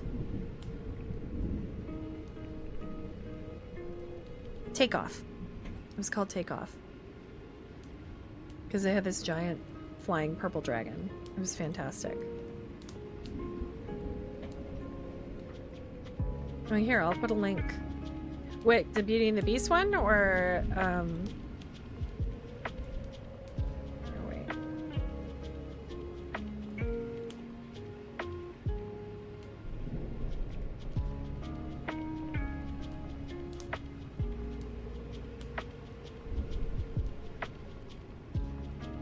Here's Megan Carter's website.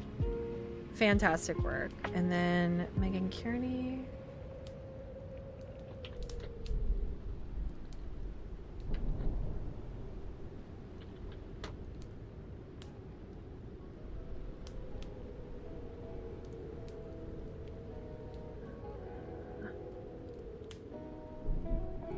I don't know if you can still find Beauty and the Beast online.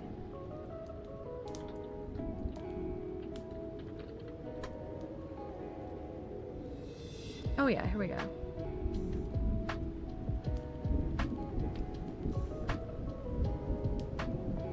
I don't want to spoil you, so I'll send you to the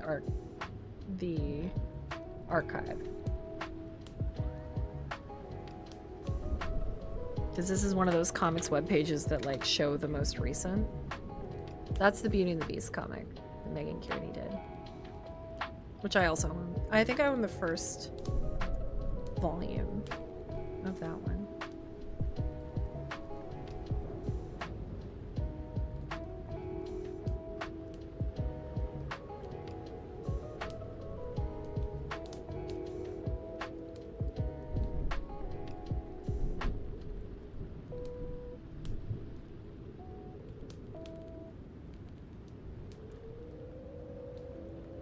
Oh! Wait, I'm not on... I forgot I was secure, and also, I just realized, wait, we gotta go back there, because we've got a spirit.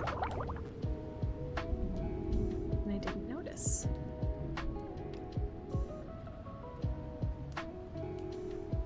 Who do we get? Oh! It's a little bumblebee!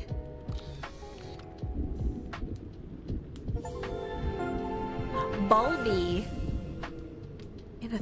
Lightning storms are known to lure out bulbies, a rare trait for spiritographers, to document those otherwise elusive spirits. When lights flicker during a thunderstorm, it is often caused by bulbies flying between light sockets, collecting energy like bees collect pollen. Their bulbs grow brighter as more energy is stored, and once it's at its limit, they return to their hives. I would love a chance to study their hives and find out how their society works, but researchers have yet to encounter one. Fun. Okay, what's this one? The spirit haunts those who spend too much time procrastinating in bed. Interesting. Okay. So let's go afternoon. Let's go bed. Browsing. Perfect. This looks like procrastinating to me. Oh, we also got another level up.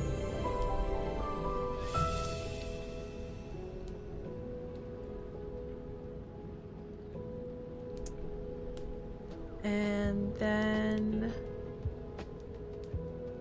I just want to see what the bulbies colors are. Cute! Little rainbow. Oh, I like the pinky one too. Oh, the black and white one's kind of neat.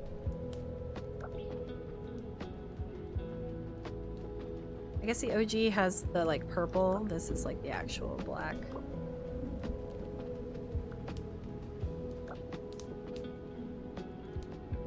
Let's see what other ones. Who can we have curled up with us in bed? Maybe the puppy.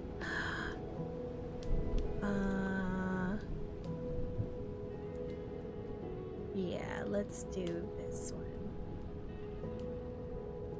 Oh, look at him sleeping. He's so cute. Alistair was so funny. They were like, I immediately downloaded this after the last time you had it, and I've now collected all 22 spirits. I was like, what the heck?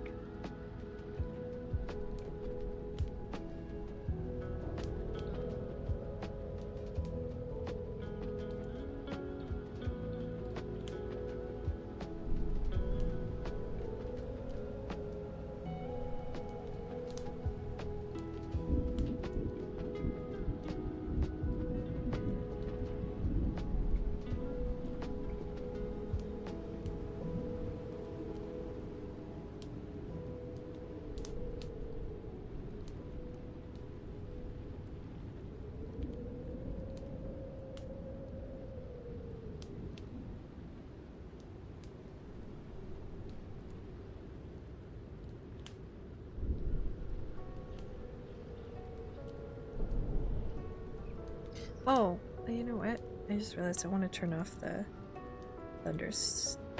Let's do fireplace.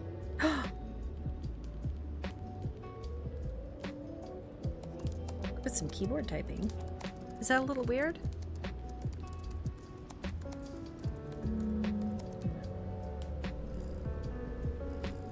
There's purring. That's cute.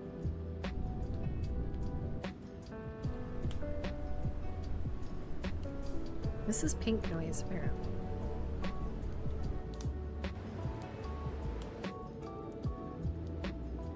Oh no, I like the snowstorm. Yeah, let's do that.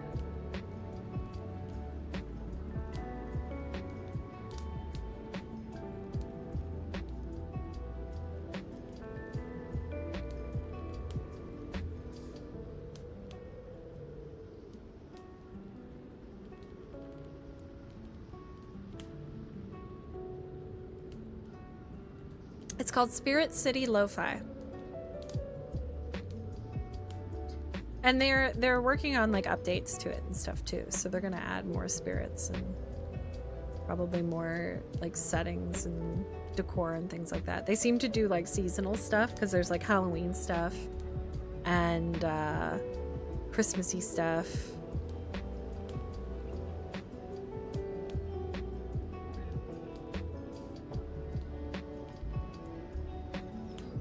So what did I set up for next week's? Okay, we've got pet sketches next week.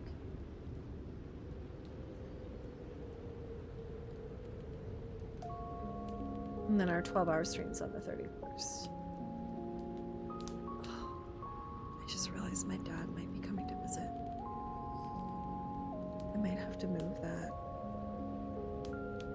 We'll see.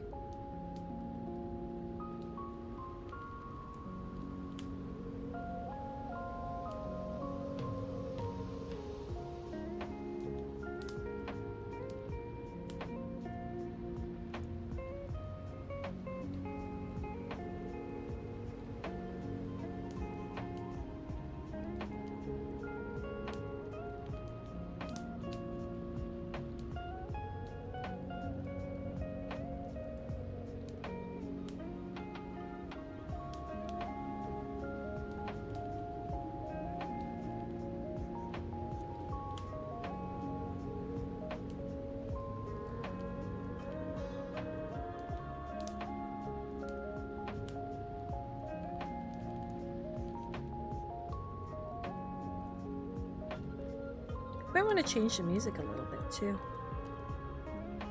Let's do...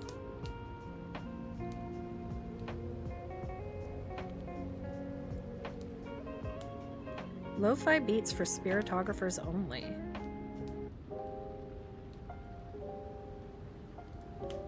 Let's try that. Hey, Cobra! Did you just finish work? No sound but on break. Okay.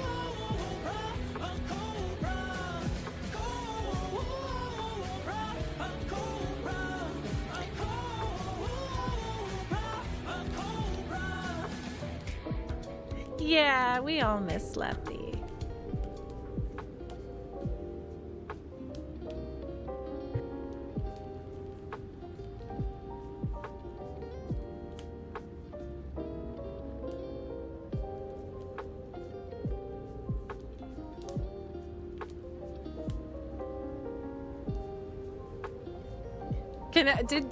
Can I tell you, can I be honest with you, Lefty? I mean, Drone's probably told you, but I got a little worried, eh? Because I tried to tag you in the Discord, and then I realized you weren't in there. And I was like, oh my god, are they okay? Like, I got a little worried. And so I messaged Drone, and I was like, listen, if they wanted to unfollow me for whatever reason, like, that's not my business. Nobody was required to follow me or be active in any of my social media stuff, but like, I just want to make sure they're okay. Like, I was just worried.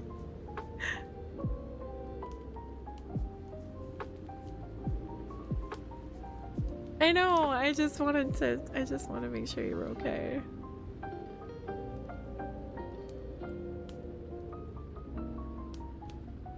Went through a pessimistic funk at the end of the year. Yeah, I get it.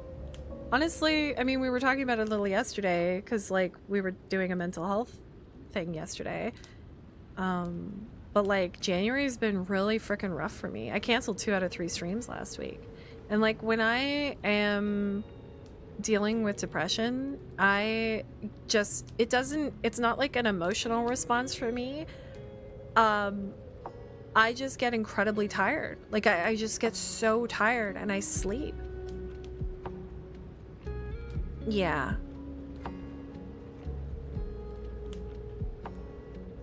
I shared something on my Instagram that was like, the world is like real bad right now, but like all of my friends are making beautiful things, and I think that has to count for something. And I really agree with that, you know?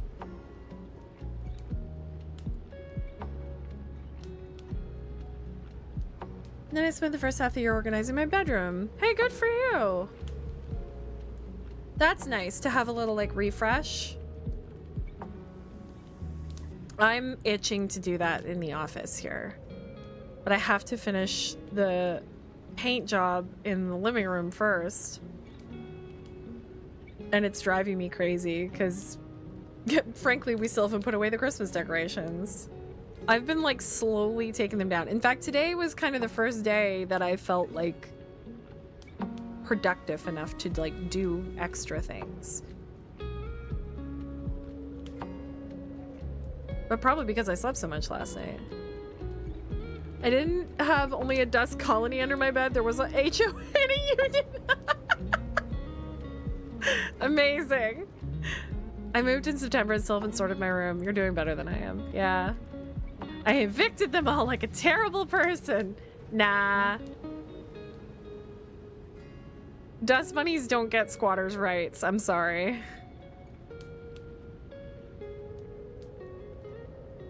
Speaking of dust bunnies, though, wait. Here, look.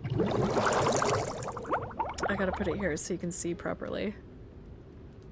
There is a little dust bunny. One of the things you can get from being in bed is a spirit companion that is a little like actual dust bunny. Look how tiny it is.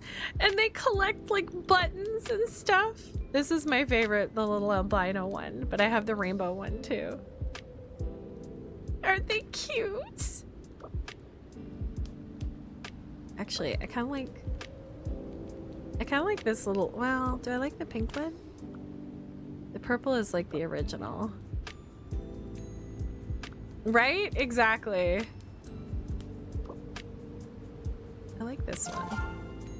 Let's see what they look like. Oh, they're just chilling on my bed. No, I like the sleeping puppy better. I think I'll go back to the sleeping puppy. But I had to show you because you were talking about dust bunnies. Let's go with our pinky boy. Look at the Guga one with the little Santa hat on it. Actually, I kind of like the like cosmic version of this guy. I can see him all curled up in bed. Yeah, cute. You can also toggle the UI. Like if I just wanted this as a background, it's kind of fun. Anyways, we'll do that and go back to the art.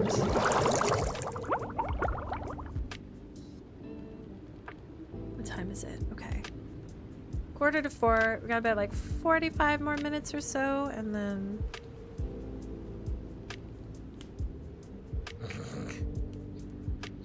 love you too, Cobra. I got my little hair from my bangs. Keeps trying to sneak out. Oh my god, I didn't even see. It's a 60 stream streak. Can you even hear me? You probably can't hear me right now. That's amazing.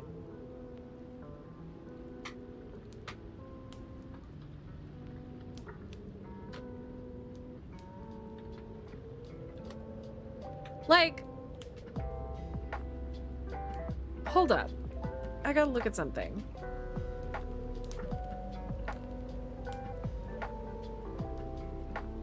So 1, 2, 3, 4, 5, 6. No, wait. This is the same one. 1, 2, 3, 4, 5, 6, 7. 8, 9, 10. That's like... Holy moly. That's like 4 months of streams. 8-hour shifts go by so fast. It's like me waiting for my like 4-hour shift to end. Like I'm pulling my hair out. I do feel bad complaining about my 4-hour shift because like most of my coworkers have to stay for 8 hours. And then on my 8-hour day it's insufferable. Insufferable. I look at my coworkers, I'm like, I don't know how y'all do this.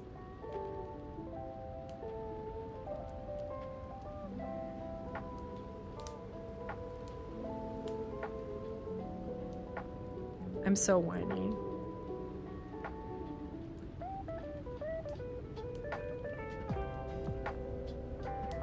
An hour lunch is nice. Wait, so Cobra, can you hear me or not? Work 8.5 with 6-hour Friday. That's nice. And when I have to do a 9 on occasion, it feels like forever. Yeah, it's like literally only half an hour more, but you're just like, oh, and see the days. Some days, like, I have a 4-hour shift, and then my supervisor will ask me to stay. And, like, it's like, yeah, extra hours, extra money.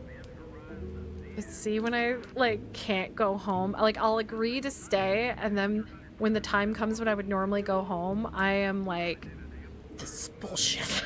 I'm just, like, absolutely inconsolable. Do this for a minute and fill all this in.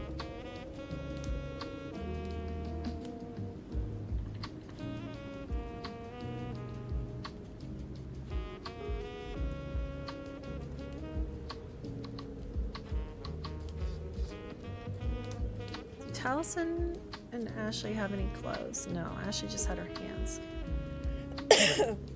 Sorry for coughing.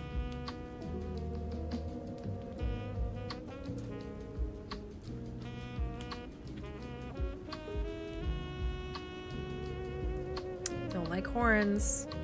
Okay, break over. Bye. Love you. 12-hour shifts were forever, but these 8 are almost, yeah.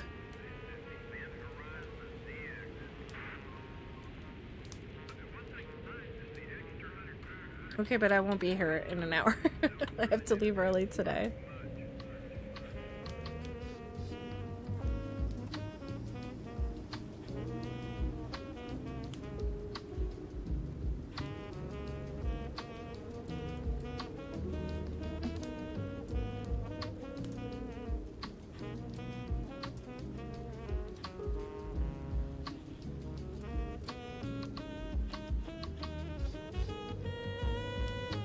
Exactly.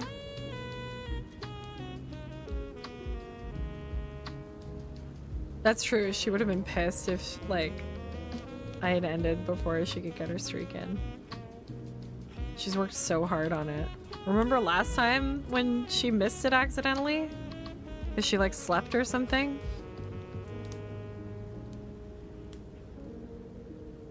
I think she was about to get, like, 50 or something, if I remember correctly.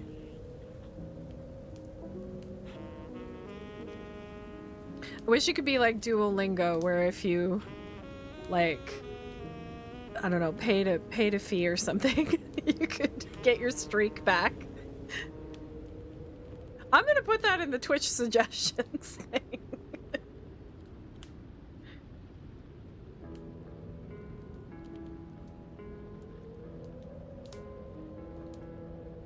Yeah, yeah.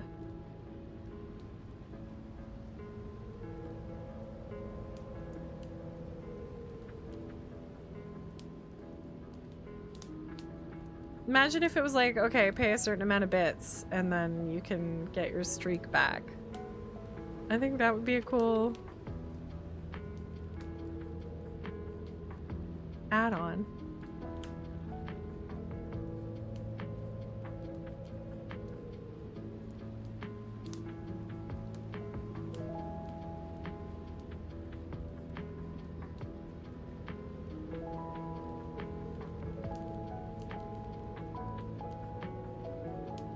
That's right. So it like counted it as another stream.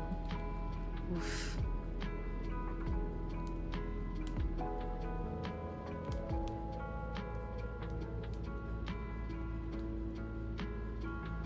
That's right. I do remember that. You were so bummed.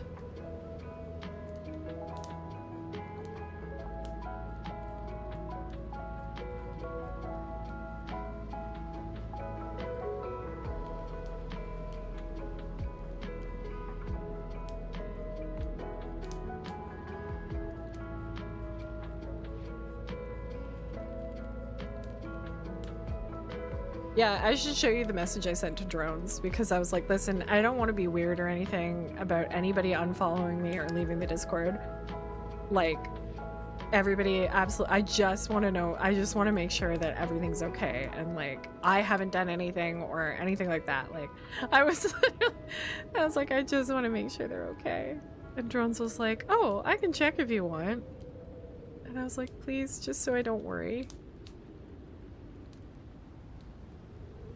And then when Drones was like, yeah, they're just taking a little break. And I was like, yeah, that's totally fine. Okay, thank you. But yeah, I was like, are they okay?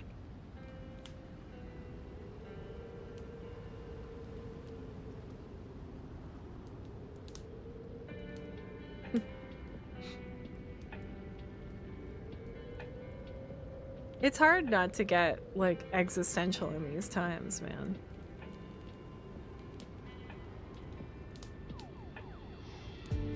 I'd love to be living in some fucking precedented times, not unprecedented. Of course.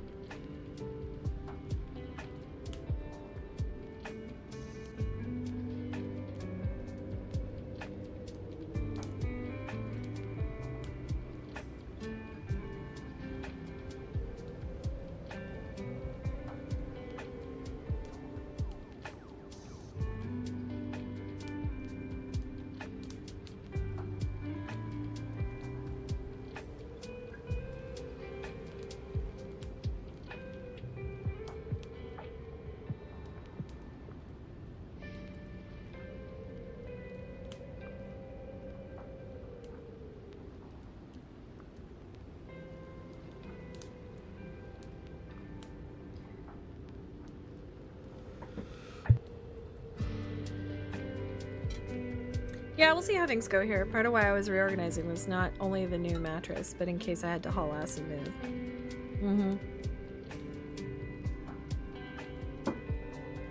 Look, it's never a bad idea to have a plan. You know? I've been talking to a few of my friends in the States, you know?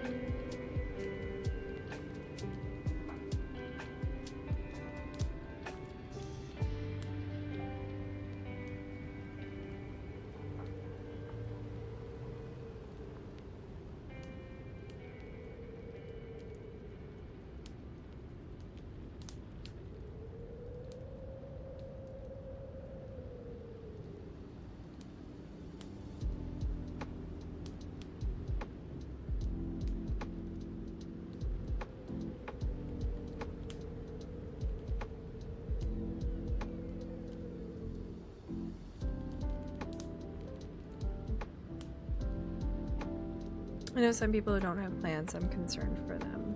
Yeah. It's hard because, you know,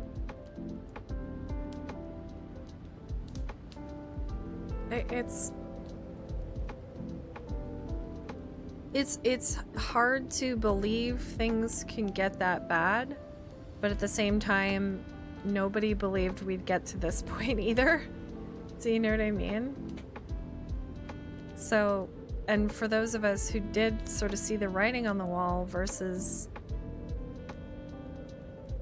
you know, people who maybe stayed a little more in their bubble or, you know, aren't as plugged in as we are, aren't as online as we are.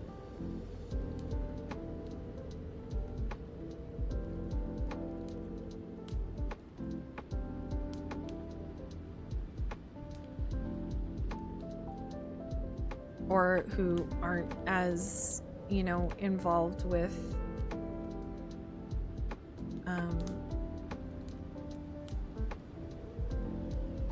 marginalized communities.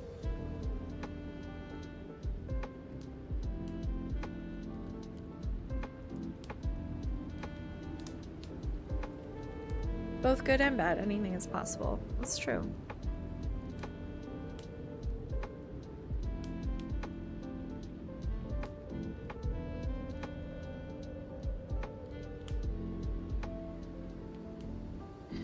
And unfortunately, history has taught us that oftentimes things have to get really bad in order for change to happen. Even as like a member of a union, you know, I'm reminded that like most of the rights and laws that have been written were written in blood. Like people had to die in, you know, certain working conditions or health and safety situations before it was bad enough for people to demand change, you know?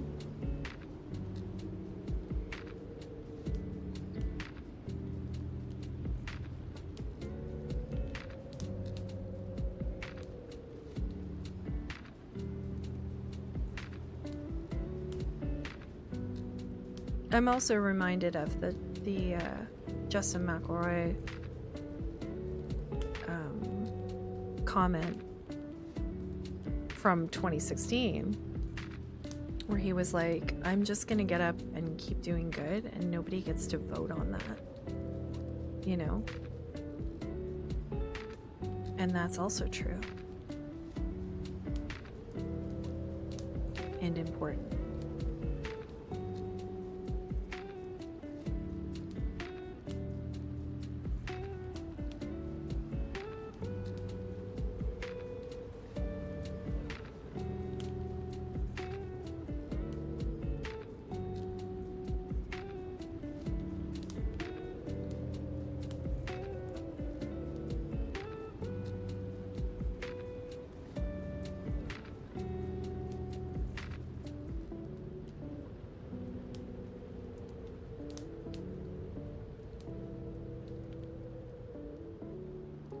Yeah, I figure my responsibility is making the spaces that I occupy as safe and inclusive and loving as I can.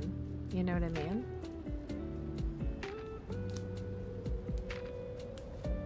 Doing the best with what I have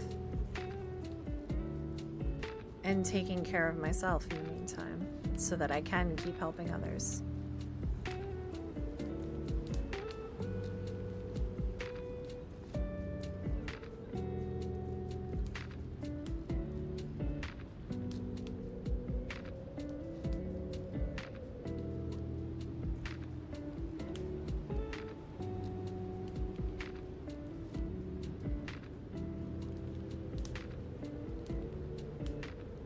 Yeah.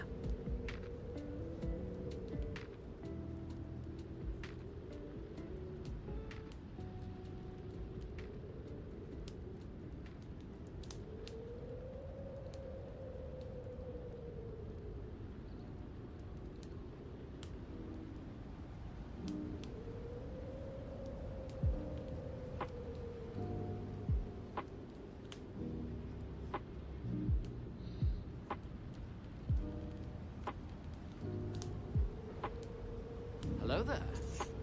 Who is that? Hey, Prince, how's it going? You know what? Lumi's stream has changed. Hold up.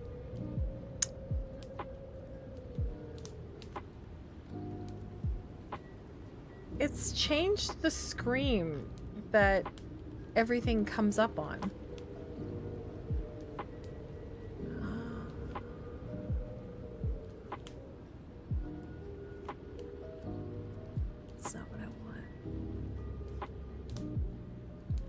I need to go to like settings. I don't know how to do it. I wonder if I move it over here, if that... Studio. Animations? No, that's locked. Scenes? No.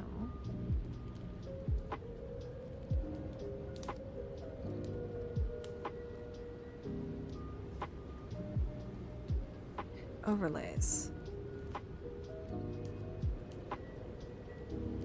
HUD.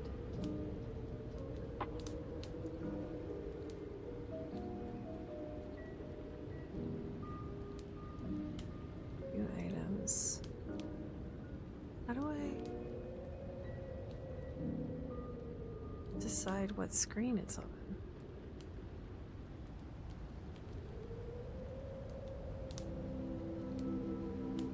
Preview. No, that doesn't do it. It's been so long since I've futzed with this.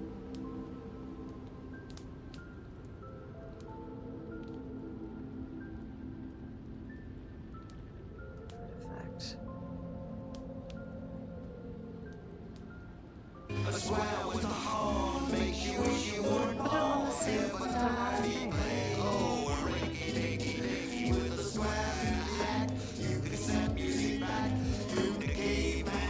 Okay, it's going forever.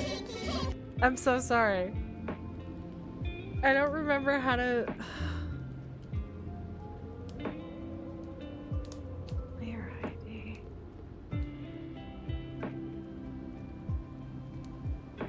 Appearance, transition. Ugh. I don't remember how to put it on the thing.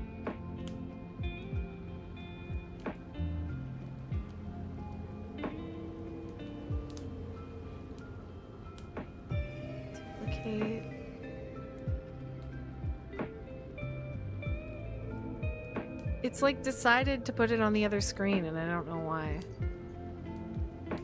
I'll have to figure it out after. Do we have a spirit? No, not yet. No little red dot yet. It says the spirit is being lured, so we have to wait.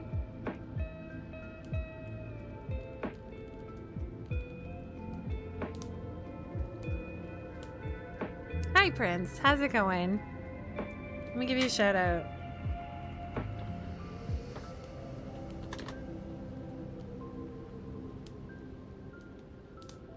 I have a question for you. Have you done MCM London before? When do you usually find out that you've gotten in? And also, can I share a hotel room with you? You can never get in. Oh, so we gotta wait and see. Has Molly done it? Has Jackface done it? I thought they did one of them. Okay, okay. How you doing, bud? How cold is it where you are? It's freaking freezing here right now. I think it's time to flip this back.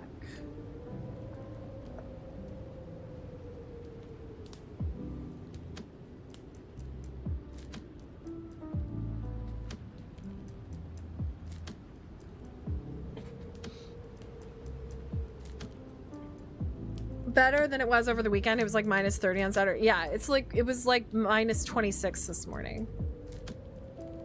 It's freaking freezing. I'm ending stream early so that I can go pick everybody up so that nobody has to walk home.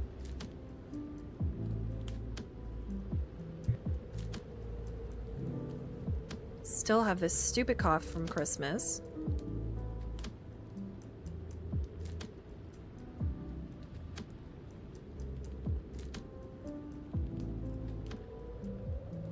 The weather is homophobic. You step outside, you're like, I'm pretty sure this is a hate crime, actually.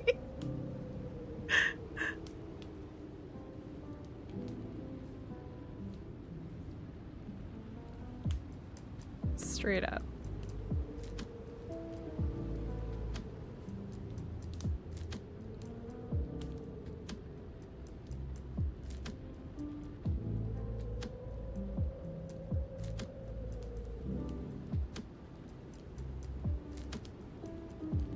Still waiting to hear if I can get off the wait list for Vancouver. Oof. I really want to go. I'm gonna try for next year, I think. But who knows?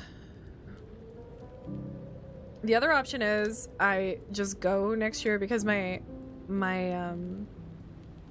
podcast is doing a panel. They're doing a panel this year, but I can't afford to travel after the strike. I can't afford to travel not for money. I still have to buy my flights to Calgary.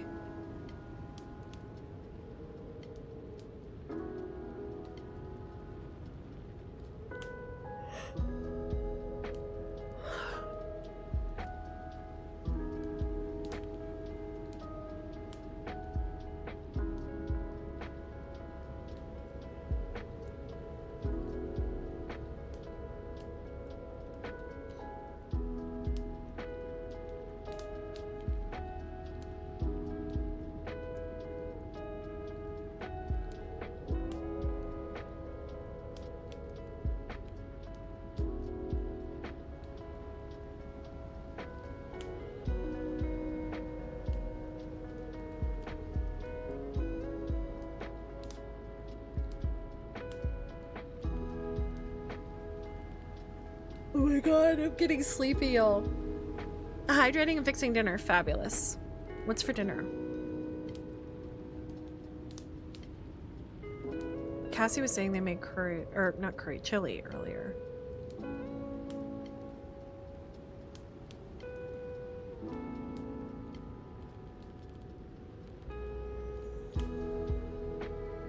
We do have our spirit. Wait, Lefty, are you there?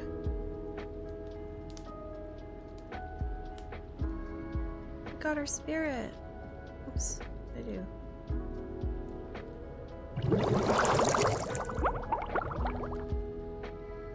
Should I wait? Do you want me to wait till you come back?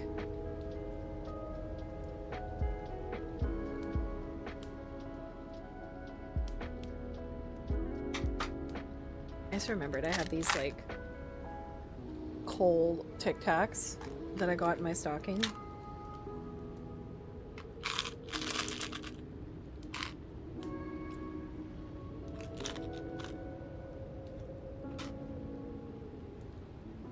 I want to see what the spirit is, but I don't want to.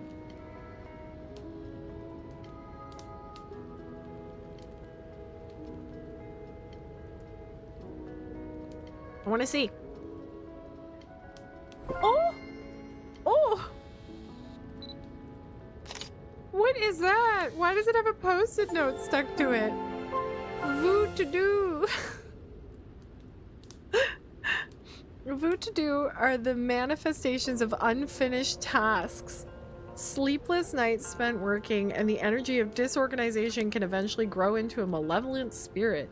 These spirits can be subdued with a well-placed sticky note to the temple, turning them to a much more friendly apparition. Not with a push pin, though. A Voo to-do that has been calmed down can be a welcome companion, helping to keep your to-do list in order and reminding you of the importance of taking breaks. Cute. Oh, I can't get any more hints until I increase my spiritographer rank. Interesting. Okay, let's see.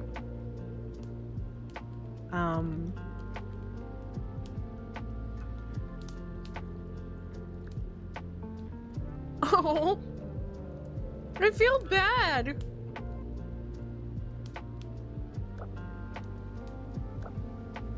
Why does it have to show the push pin going flying into them? Oh, this looks like a Cheshire cat. It's cute. I like that one. I don't like the push pin. It makes me uneasy.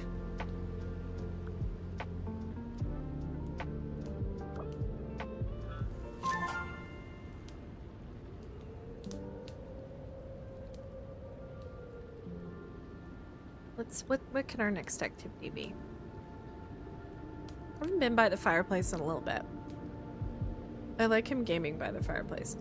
Is there anything else I can do that would attract? Oh, sipping.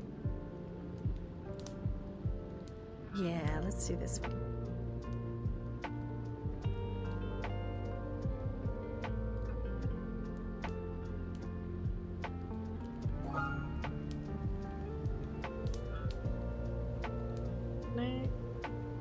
Oh, set a due date. Oh, interesting. I did that.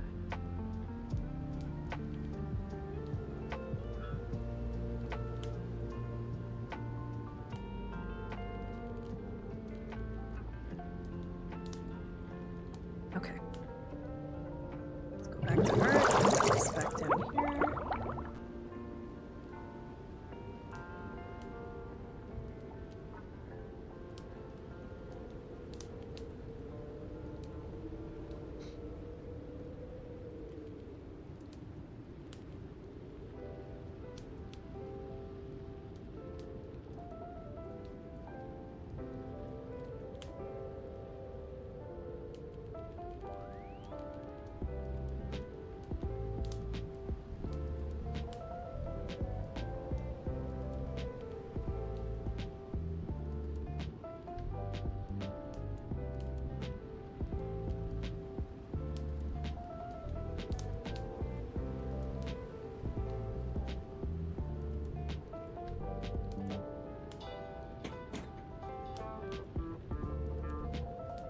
I still have so much hair to do. Mind you, a lot of it's pretty dark. All back here is all dark.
You have salad.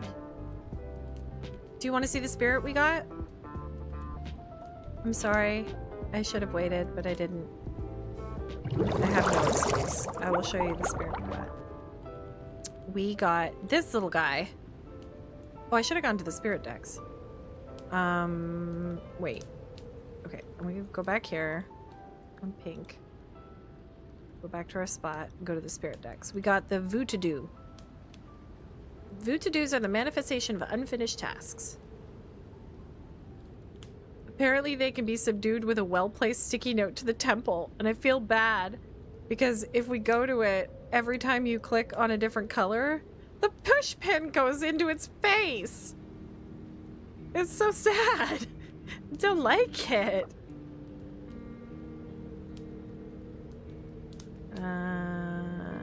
Where's my Tanuki? See, he goes like a little boop, and he arrives. We're sipping cocoa right now, which is very cute.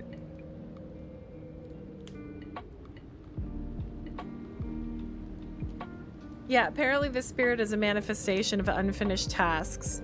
But then if you apparently pin a note to its face, then it becomes like a good companion that reminds you of the things you have to do and stuff.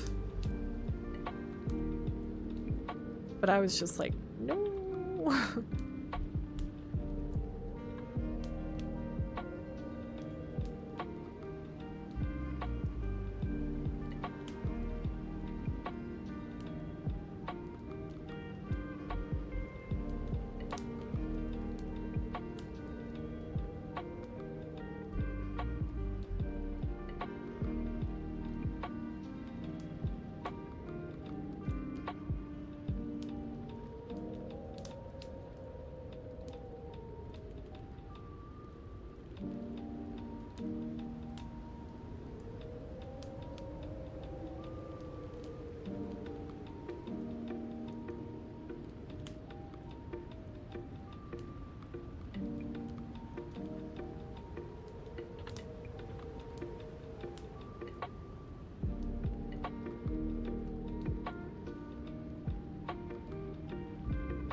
Yeah, intriguing concept design for sure.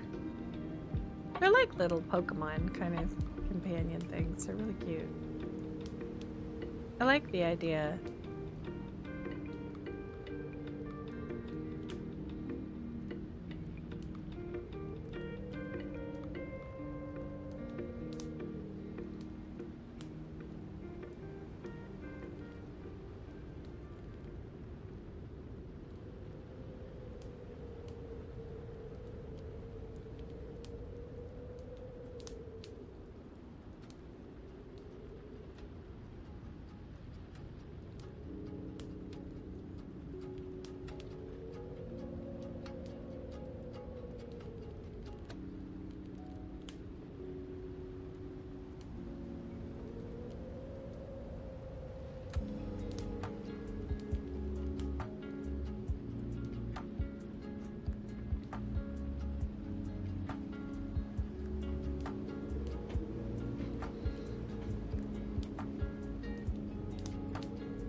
Oh, save my stuff and hydrate. Thank you.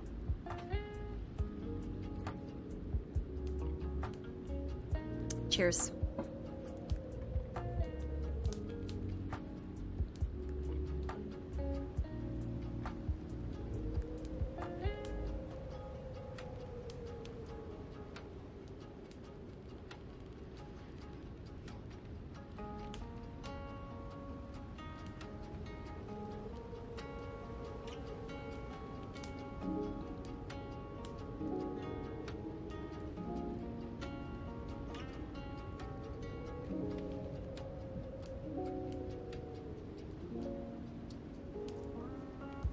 Sorry, you guys can't see what I'm doing right now.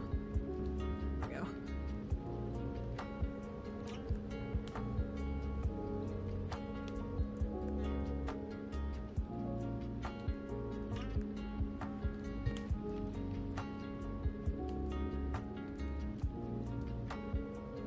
I'm so tired of this cough.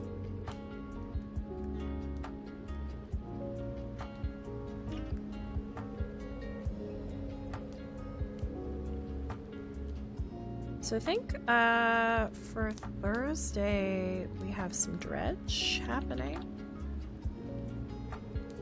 which will be very good.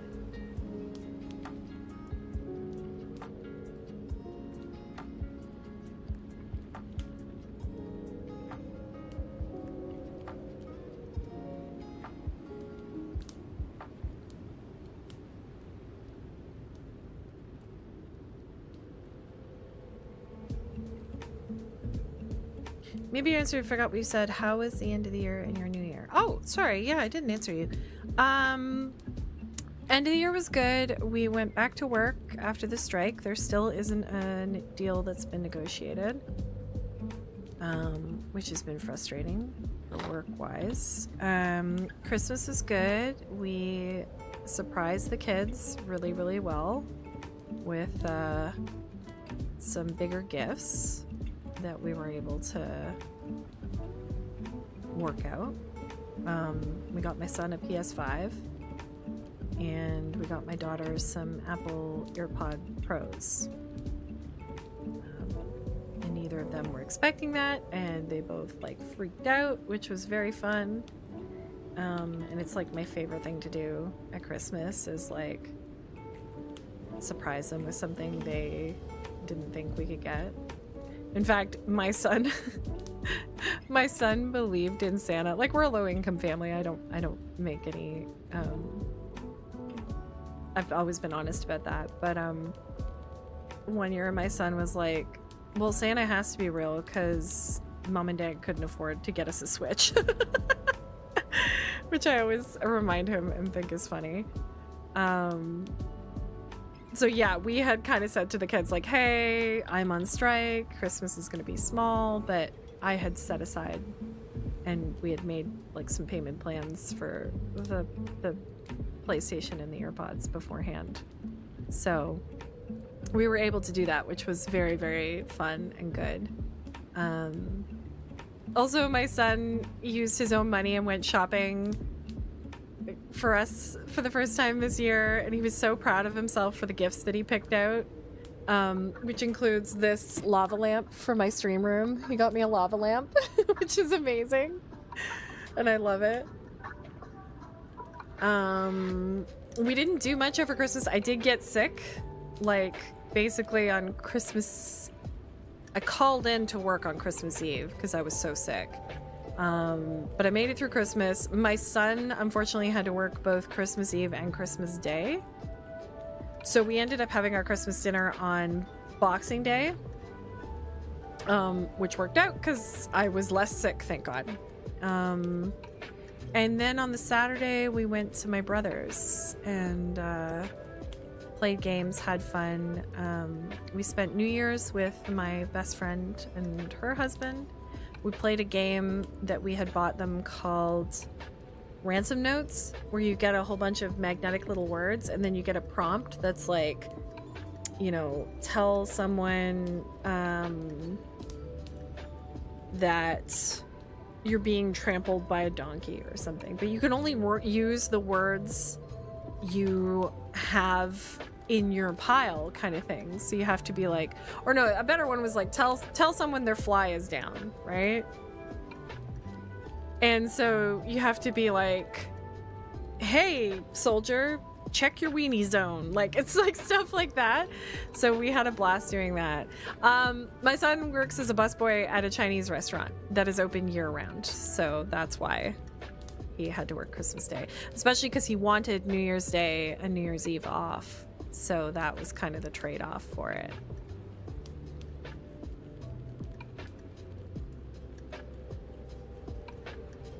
It sucked though. It was weird, but he was happy to get like time and a half on Christmas Day and work all the extra hours. So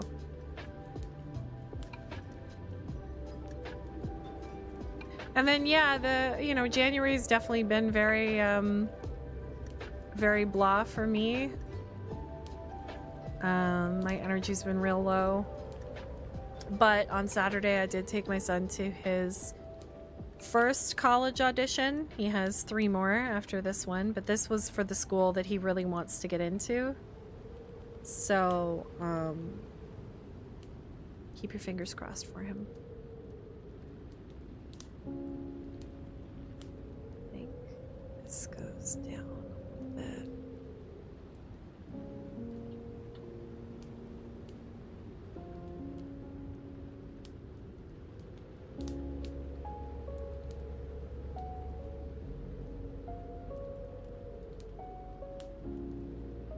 Well, he's pursuing acting right now.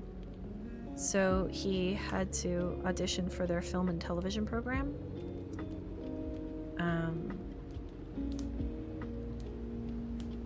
Yeah, so he submitted his application and then he got his audition date. So he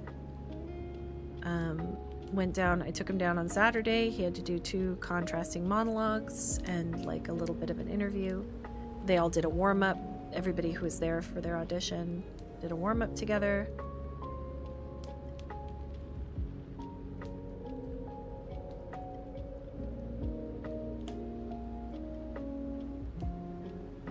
And it was funny because like he was real stressed out all last week, like both about the audition, and he sort of had his final project in drama this semester, which was he was directing a play.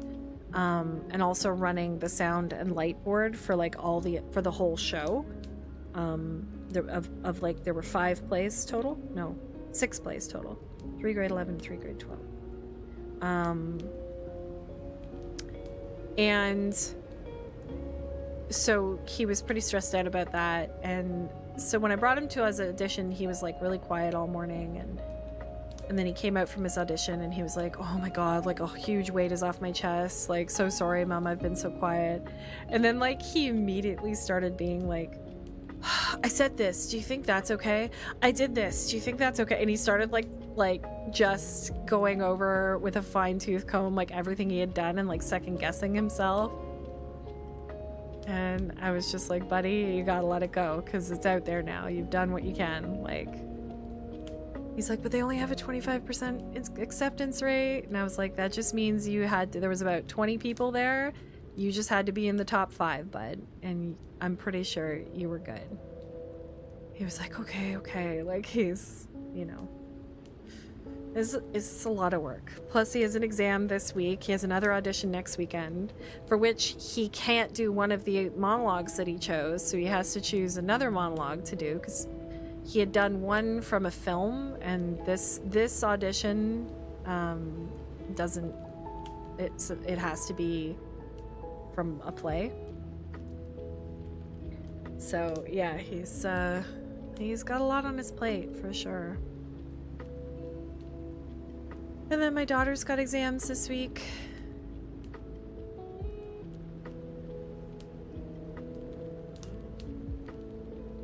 Yeah, so I've just been trying to, you know, take care of myself and be there for them. And well, that's how the New Year's gone so far.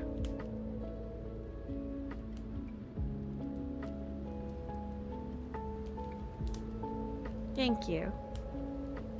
I will not be able to shut up when he gets his acceptance into college. I won't be able. You guys will know. Trust me.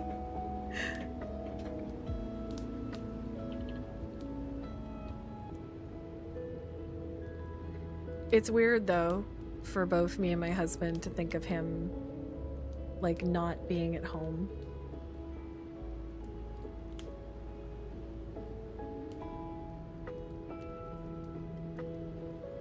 Ooh.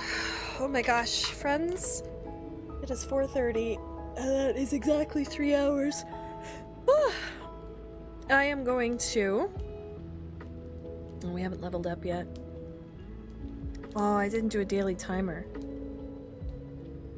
Let's do 1 minute. We'll start that. And...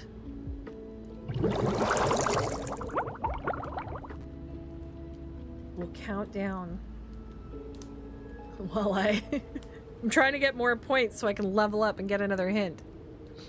Let's save this. Oops. Save that.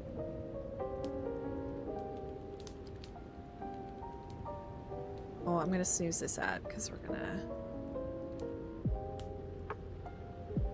close that, and then I want to look for someone to raid.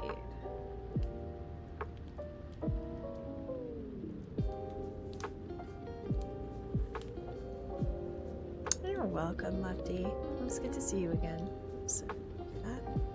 Who's around? Who's around? It's kind of early for a lot of people. There we go. Timer's up. Hold up. Yeah, and I leveled up to level 14. Perfect. That's exactly what I needed to do. Oops. Take the timer away. Level 14. We'll see if it gives me another hint in the spirit. It does! I heard of a spirit that can help me overcome my writer's block. Ooh, okay. We'll check that out next week during Pet Sketch stream, which will be awesome. Oops, let's go here. Go here. Midge is doing a chill art day. Oh my god. Brad Vickers is playing Minecraft? What? Oh, Fawn and Games is playing Ambrosia Island. I wonder what that's about.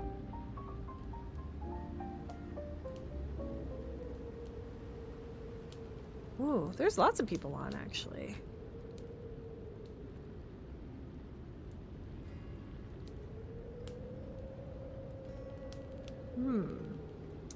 Glamour Fairy is playing Final Fantasy Online.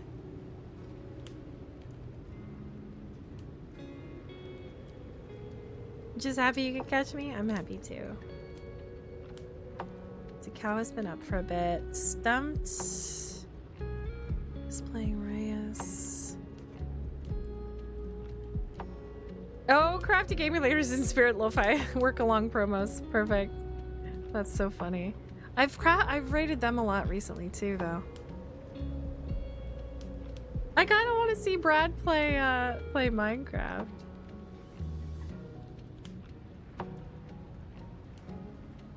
Let's start a raid.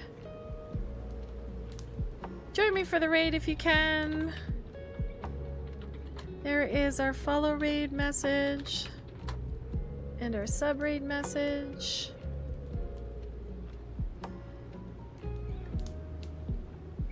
You saw your sketch? Yay!